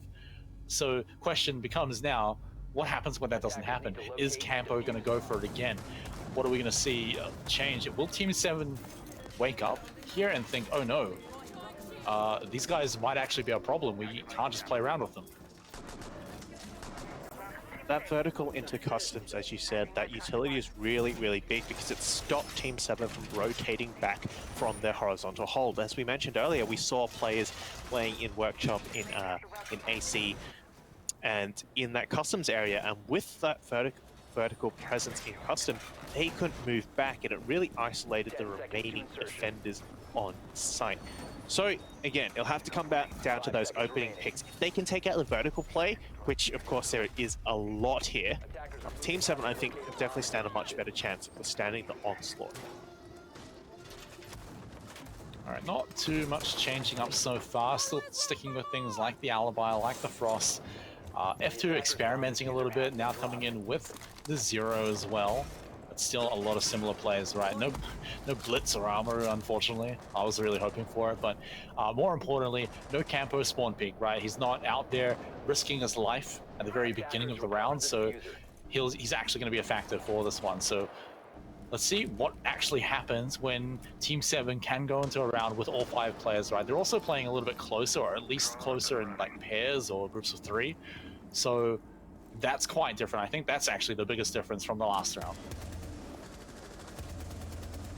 Which is now coming in from top east. They hope to get control of this office area, opening up those hatches and also the vertical play. So I do like that they've kind of changed their approach here, but so far so good. In fact, Magpie remains with all his health and can start working this vertical that really doesn't seem to be challenged at the moment by Team 7. Yeah, I mean, he managed to get there before with barely any health, so again, just not challenged once more. Can get the same exact value. Sealy completely trapped, droned out as much as a man can be. The question is, how many people is he going to bring down with him if he can even get out of this one alive? It's drawing a lot of attention, a lot of resources, but will he be able to get anything? And no, actually just shot right through the Prisma. That is a high value kill for sure. A second one to follow. Corbin going hard on this round, and so F2 once more in a huge position. Yeah, with that office open, they can really start hammering the site from above. Freezy, in fact, going for a quick play here, looking to jump right into sight. does manage to catch those Frostmatter, and he's in sight. He's got control. That diffuser could start going down. Line scan as well, and no more information. C4 will, however, catch Freezy, but with that, diffuser goes down. Almost stopping the plant, getting 2 kills in the process, make that 3. Vandal actually picking up his own ones. Now it's Mez in this retake scenario, not likely to win this one out here. Actually just wins 1 gunfight, but with that amount of health, what can you do? Perhaps drain out the time, maybe try and get anything done, but they're already going for the counter defuse. It looks like he won't even get there in time. Alive, just 1 more. No, tucked all the way around the corner, not even a pinky to shoot at. Oh my goodness, that, had he been a second earlier, that would have been a stunning round from F2, finding their way into sight and fighting through all those odds. It would have been a clutch to write home about for Mez, but unfortunately, a second too slow. As they say, pros never fake. They never do. We got to talk about Hunter and his Nitro Cell into a double kill there. That was a really good play. Almost shut down the attack entirely. If he had stopped the diffuser, that would have been it right then and there. So great play coming out from him in that last round. But Vandal as well, also picking up his own double kill, just basically secured the round there.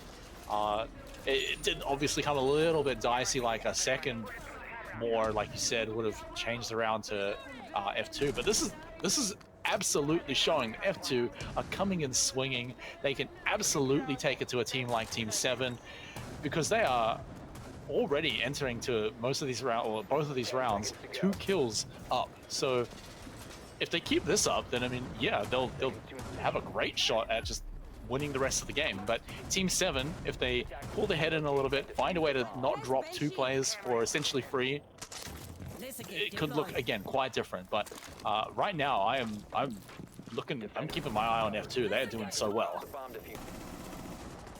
Yeah, Vandal, of course, almost made a big play in that previous round on that flank, and that is something that perhaps Team 7 could exploit a little bit more. Just waiting for that execute and going on that flank, they could really do a lot of damage. But yeah, it remains to be seen. There's still plenty of rounds for them to work on that, whereas F2, I don't think they'd be too upset so far with the showing they've been producing, given that, yeah, as we said, amateur team coming out swinging, you know, pretty good for a team like this.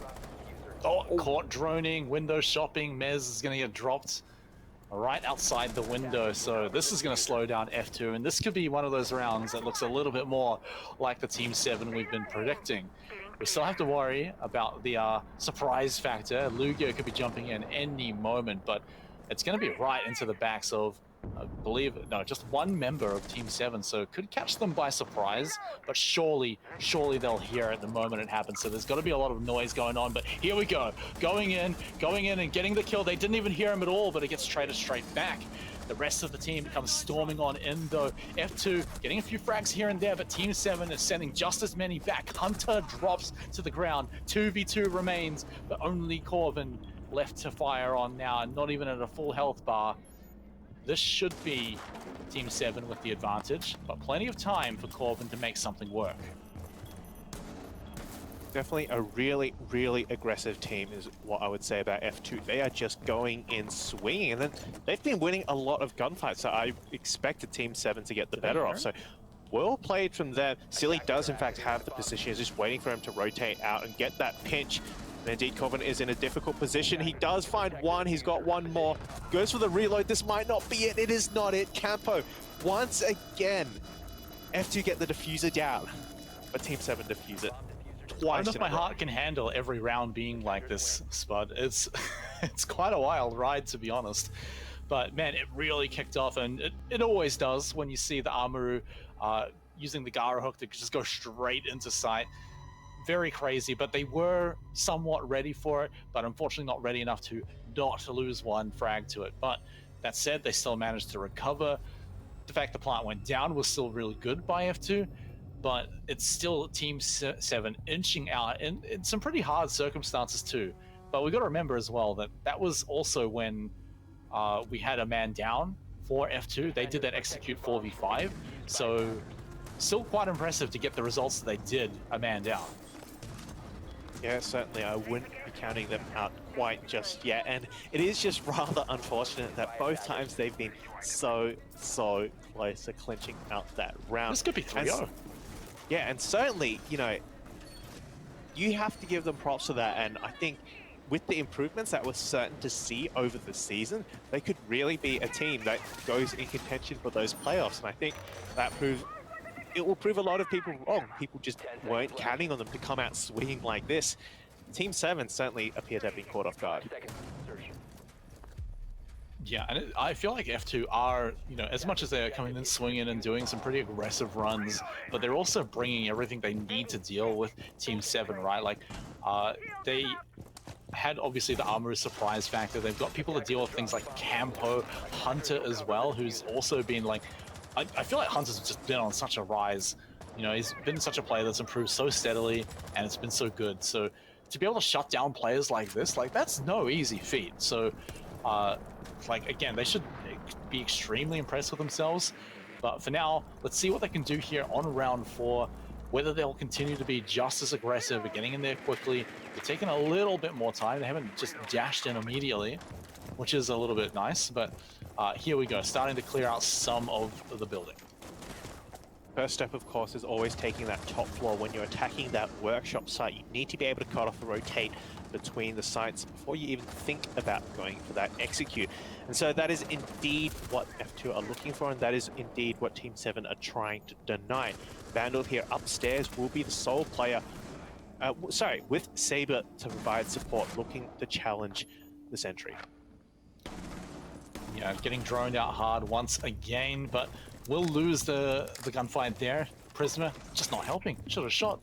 But either way, that's one down now for F2. They get to go in a man up, and Saber looking to make that 2 men down. There it goes, not even trading much damage back in return.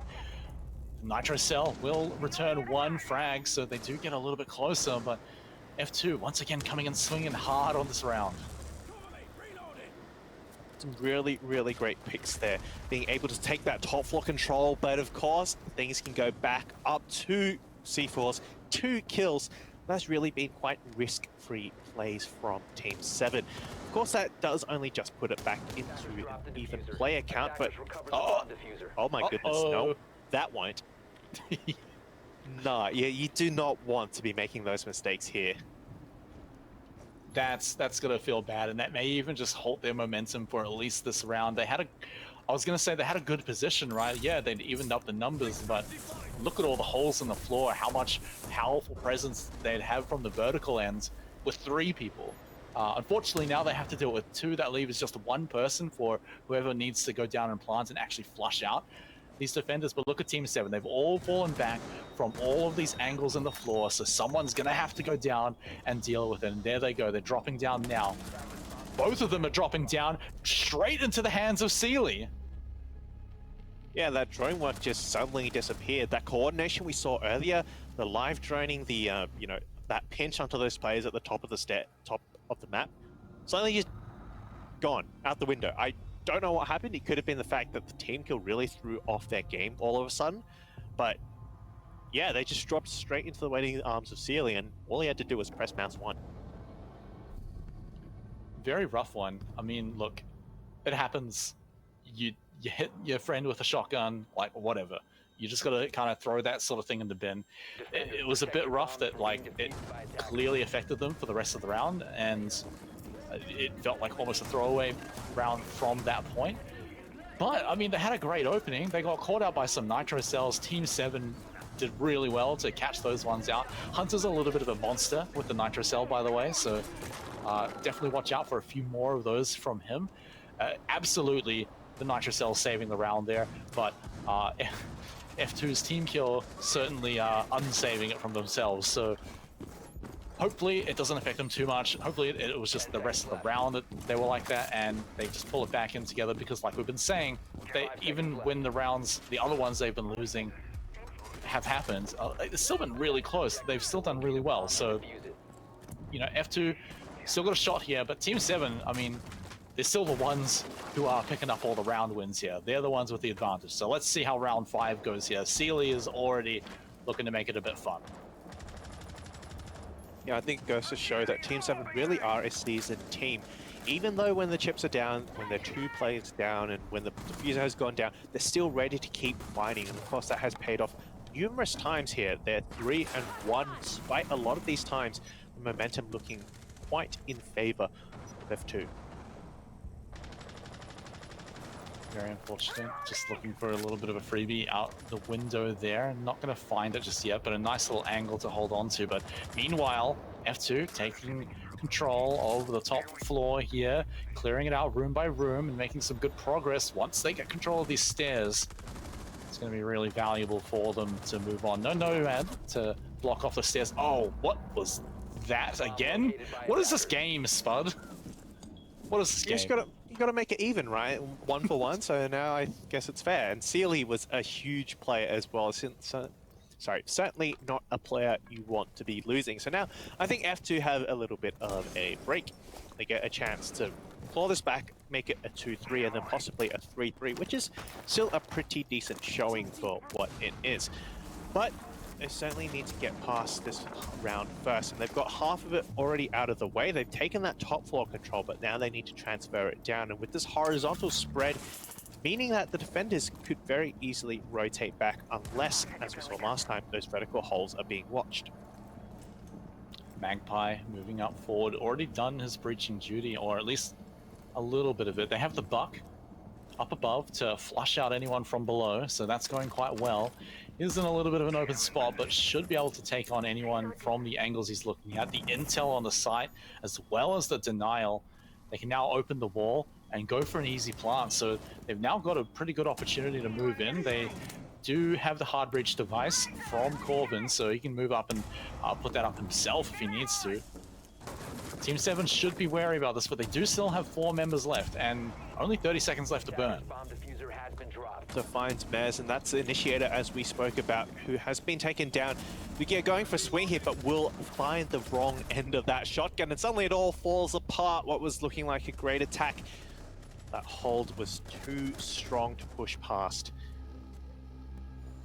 And that was a round where we had a team kill coming out from Team 7, so a good statement for them to make. And now Team 7 are the ones coming in swinging a little bit, saying like, oh, hey, hang on, we're the favored team here, we're going to show you why. And it's also the ability to recover from rounds like that, where things go a little bit wonky and you're like, uh-oh, we got to sort this out. And they managed to, which is pretty good. A lot of that came off some really good gunfight picks from Campo, and then of course Vandal right at the end.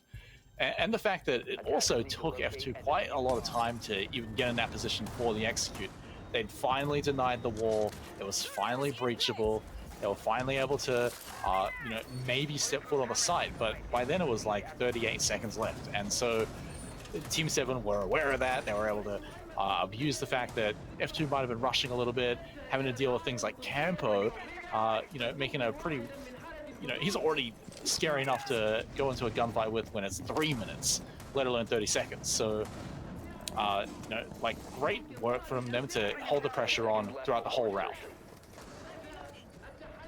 Certainly think F2 managed to avoid a lot of Team 7's defenses early on, but I don't think that was necessarily a good thing that worked out for them. They did need to displace Team 7 from those entrenched positions, especially in customs, that allowed them to deny that bottom of that east stairs, the passport entry as well. So ultimately meant Team 7, they could just chill. They didn't peek the vertical holes at all. They were all in very, very safe locations. They just waited for the execute and just cleaned up as F2 went for that. F2, I mean, they had such an explosive start. You were hoping that they'd continue it. It seems to have dwindled a little bit now. Hopefully, they're not letting it affect them too much at the moment. This is going to be awkward as they're going for a little bit of a run-out fight, and Sealy will win that one. That one always feels bad, and he's just going to keep going for more because of why not? If he's going to be able to win it, he's going to keep their attention there, drain their time, and he's the only one in here. I think, actually, no, he had a teammate, but they're gone now, so... It was, I think it was Campo, yeah. So Sealy, he has backup if he needs it, can escape if he needs it, but Hunter has fallen in the background, so F2 is still getting value too. Oh, Magpie drops though. Zami hold in the CCTV is so important. And it goes to show why she's so used on this map. You cut off so many angles, it means you can play so safely. And Sealy is just reaping the benefits. He gets so much for free. Freezy does find one, and at least Sealy realizes this is going to back off for a little bit, but the damage has been done. 2 players remain for Team 7. 2v2 now, but just look at the time. Half of it has gone, and they still haven't found a way into sight. Yeah, a little bit rough for them, but at least they have all the tools to get inside, right? Like, they've got the thermite, so they can find... Oh no, they just walked right into Saber, didn't drone him out, and he just rips them apart. That feels bad, but it's got to feel great for Saber and the rest of Team 7, right? So many members of Team 7 are starting to have some great moments, right? It's not just Sealy, it's Vandal, it's Saber, Hunter, even Campo, you know? They've all had crucial moments in every round that they won. So, yeah, Team 7, they're feeling like they're on fire. Whatever was happening in the first round or two seems to have been extinguished, and now they might be faltering in the early parts of rounds, but they're punching back just as hard, and they're basically ensuring the rest of the round is still theirs. They haven't really dropped it since then. The second half of the round always looks great for Team 7.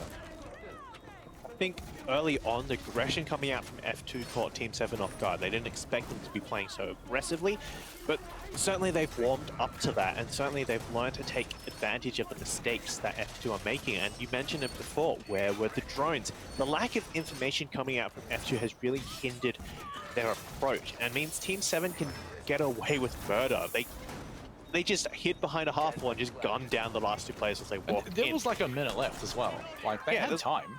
There's plenty of time. I'm not sure how many drones they had in pocket, but if you don't have any drones left, then that's a problem with the drone economy as well.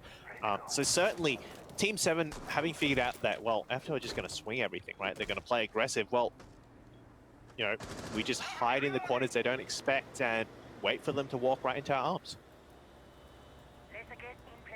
Okay, back up to Armory now, and we've swapped sides. So now F2 on the defense.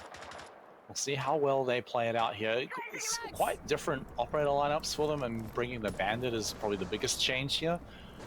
Definitely opportunities for Freezy, but like, are they gonna keep him around? Go for some Bandit tricks maybe? We'll see, but already Sealy's starting to set up, and this is a great power position to at least enter into the site, right? You get rid of the Surya gate, deny this long sightline. If you can just win this gunfight, like, they're trapped. Like, it's either do or die for this gunfight here for the defender, and Sealy, he's just going to keep them locked down. At the very worst, the rest of his team is going to be able to go around and maybe find a pinch, maybe put pressure in somewhere else. Oh, no. Oh, no. That could have ended badly. That was pretty funny. And he got a little too happy on that trigger and does remove his cover. And although neither side has found a pick, that does burn up valuable time. Campo, however, is going for this flank. He's hoping to catch that 90 player off guard, and he also knows there's one in CC. He's just waiting for that rotate back out now. In fact, I do believe he has successfully maneuvered himself into a position where they can get that flank. Oh, and he catches them completely off guard. Campo finding that one. He has lost a teammate. He's lost 2 in the background, but he is in such a powerful position. Hunter as well, now starting to find his groove, and this is the second half of the round. Team 7 I was talking about. Hunter, now Vandal, actually not even in the building yet. Once he gets inside, this is going to be where they really start to pop off. Magpie quite injured, but there are still 3 toxic bears. Make that 2 left for Lugia. They can run the clock down a little bit, but there's still going to be a good 30-second window where Team 7 can do whatever they want. Yeah, they've spent a lot into clearing out this CCTV hold, and now they're going to go for that back take through that wall. Hunter has been able to find 2 so far, and with that, there's only 1 player remaining. The smoke is going to have to do so much to deny, but he's not going to be able to find any. Campo shuts him down. Yep, you gotta break the glass first, otherwise they're gonna hear you, and that's gonna shut that one down as well. And yeah, like, again, the second half of the round, you could even see Team 7, even with 50 seconds left, which is still quite a lot of time, I'd say, they're still sitting there droning out because they know, all right, well, we've got to wait out the smoke anyway. And that vision absolutely let them pick up at least that kill on the person flanking Campo in the hallway from the rotate, right? Like, they can shut that down and find the spots of everyone else. And then it's down to just one person. And even if you're Smoke with, I don't know, 10 toxic babes, you're still going to be taken out at that point. Match point now for Team 7. And it feels like they're unstoppable when it's the second half of the round. You have to punch in pretty hard the first half and sometimes even getting the man advantage. But apart from that, like Team 7 are just coming back easily through the magic of either Hunter, Campo. See, it feels like just anyone on Team 7 can bring back the round just entirely by themselves, but usually it's 2 at a time. Certainly for Team 7, they have a really well-rounded team. Everyone's showing up when they need to, and if one player falls, well, they've got another 4 to take up the slack, and that's something that has really been showing for Team 7, and one of the reasons why I believe that, you know, they're so good at this. But yeah, certainly 7-1 is looking like it could be on the cards. I was hoping that maybe F2 could put up a bit more of a fight, but unfortunately it is not to be. Yes, given, yes, Hunter. You know, the current results, but hey, I think they did pretty well. All right, I hope you're in for a good one here. Might be a short one though. Hunter rushing and leading the charge. Magpie's already taken out Saber. Hunter in a decent position, but no way he's surviving flanked like that. And I feel like, yep, it's going to be a short one. But hey, maybe this is where that Team 7 I was talking about comes back. But it would be a magical comeback if they come back from this. 2 versus 5 now. All the utility in the pocket for F2. It was a rush. And sometimes they look like this.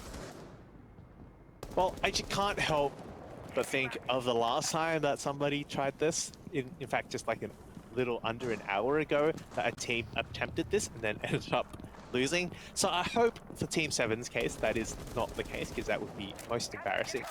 But F2, look, they're a team coming up from Amateur. They've had a tough battle so far. And although, yes, the score is 7-1, sorry, 6-2 at the moment, there were certainly a lot of rounds where it was very close, and I do believe with the improvement over this season and a bit more work, I certainly believe they can take it to these top teams. Yeah, you can almost like ignore how wide the score difference is, right? And just sit back and say like, exactly that, right? Like, I'm keen to see what this team is going to do. They've got great entry. The start of their rounds are great. Maybe they fall a little bit to time pressure, a little bit to not droning sometimes, but like those are all mistakes you can easily like tidy up over the season. So this is a great team to be looking out for in the future. And also the fact that, yeah, like we said earlier, it could have been 3-0 at one point. And imagine like maybe that gets the momentum going. Maybe they were feeling a little bit crap after, you know, they dropped 2 rounds so close. So it's honestly like fair enough, you know, mentality could also be a thing. And again, that's not as easy to fix as those other things, but it's absolutely fixable and you can definitely deal with it. So any of those things being an issue, I feel like F2 can sort it out. They still have some moments to shine. Remember, we did have that 6-1 comeback before, so maybe it does happen again here on Border. F2 are going to have to pull out something pretty different, I'd say, but only in the second half, right? But we've only seen them defend against that rush, so let's see what they look like against an actual attack. Head up to the second floor now, Armory Archives. They did attempt to defend this the first time they went on defense, and it did not end well for them, but they're going to make a repeat of this, a similar setup here. Rather than having Shield, in 90, they're going to play the Azami, very much similar to how Team 7 had things set up. They're also going to half reinforce this wall, give themselves something to shoot back and hide behind, and certainly I think that can be a really strong position if he has the support, which does not look like he does. And it's definitely the direction that Team 7 are coming from. They can choose to ignore it or they can choose to flank it, and it looks like they're going to start flanking it down. A few little pings to say, oh, watch out for that door over there, but I don't believe they're in any real danger from that side. So can they shut them down? Celia's been on fire earlier on, saving a lot of rounds, but it's Saber really coming back into form. You know, he's had the lowest score of his team, but now starting to pick up a few more. Has had clutch winning moments as well, so definitely a player to keep your eyes on too throughout the rest of this match and maybe the season as well. Everyone on Team 7 having their moments, and that's something you just love to see when you're watching a match. they're now coming out from below, going through that customs area. I do wonder what the target perhaps of this is. I think it might be going after this as an army hold up in CCTV, and then maybe perhaps sweeping up those metal stairs. But yeah, so far, yeah, this army has gone relatively unchecked, except for now. She does manage to get away just in the nick of time, but that is that position flushed out, and that's the important part here. And with the player advantage still in favor of Team 7, still doing really well. Yeah, but now this is where Team 7 are starting to open up everywhere onto the site right there. We've got the armory door open now. They really would like that wall to stop being muted if they can find a way to get the breach on it. The ace charge just sitting on it, but for now, it's really just going to be a peak fight between an Alibi and their opponents, seeing when they're going to be coming in. Is it really just going to be a swing? There's only 40 seconds left. There's not much else for the player out there to do. And now that Corbin can get back to a shield, it's such a power position. So Sealy, he can start to put the pressure on, but now there's the wall open, and you can start getting a really decent angle. Trapped behind the half wall. This should be easy to flush out. Perhaps a frag or so. They can find that one, but Campo taken out's a big deal with only 15 seconds left. They've got to run through the toxic fumes, and they just drop to Lugia's shotgun. F2 holding on for dear life, but Team 7 are not done yet. 10 seconds left. Diffuser right in front of them, but F2, they won't let them in that easy. They want to get the magical comeback too. They're jealous of the last match. They want that one too. Really well played there from F2. They were in a dangerous position with pressure coming in really hard from that breach, but they managed to hold on. They managed to keep their cool, and Lugia with that shotgun definitely was the key player there. The smoke doing a bit of damage to start off with, slowing down that attack, also making it a little bit more difficult to see, and then of course bringing in the shotgun, stopping that attack dead in its tracks was what saved F2. Without that, certainly that would have been all over. Is this the start of a fairy tale here, Spud? I mean, we've already had one tonight, but this one's a bit of a different flavor because it's even more of an uphill battle. If you just think about what we were saying before the match, like, oh yeah, F2, you know, they just got to go in and do their best, but here they are, making me legitimately think every single round is a round that they can win, even when they're facing down match point, right? Like, that's also a critical moment for a lot of teams' mentalities when that match point gets hit, and you realize, oh, well, the best we can get is an overtime win. But look, you're only 3 rounds away from denying the other team a whole point, maybe even getting the win in overtime.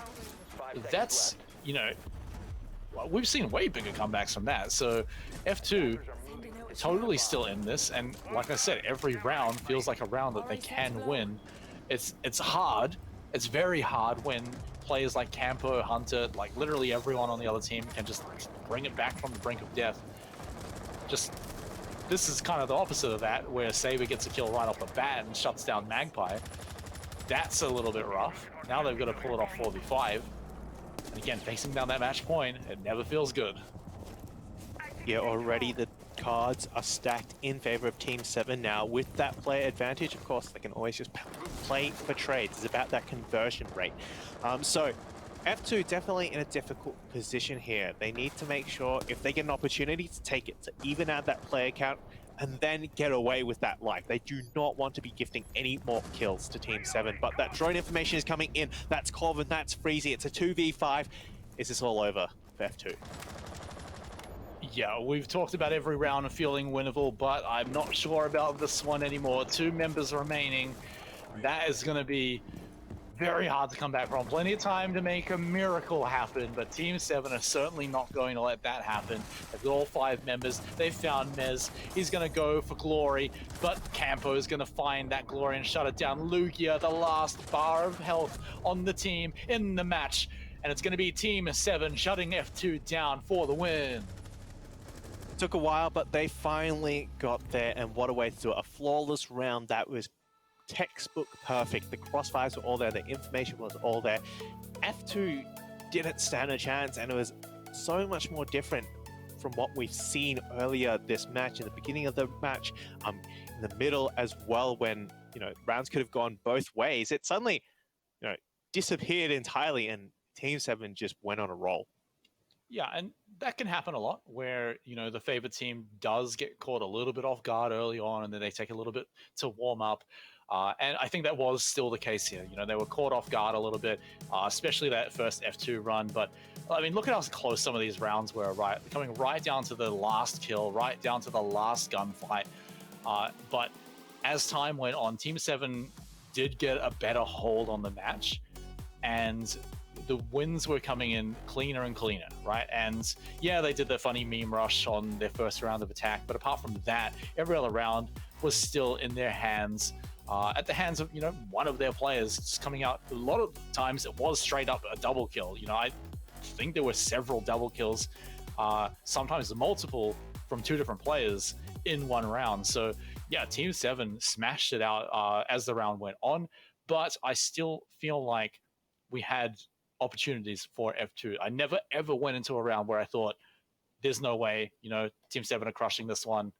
I always felt like, yeah, F2 have got a shot at this. Let's see what they can do. But there it is. We do have an interview with one of the players from the winning team on the line here. Let's bring him on. Congratulations on the victory, Vandal. You had some pretty excellent moments, man.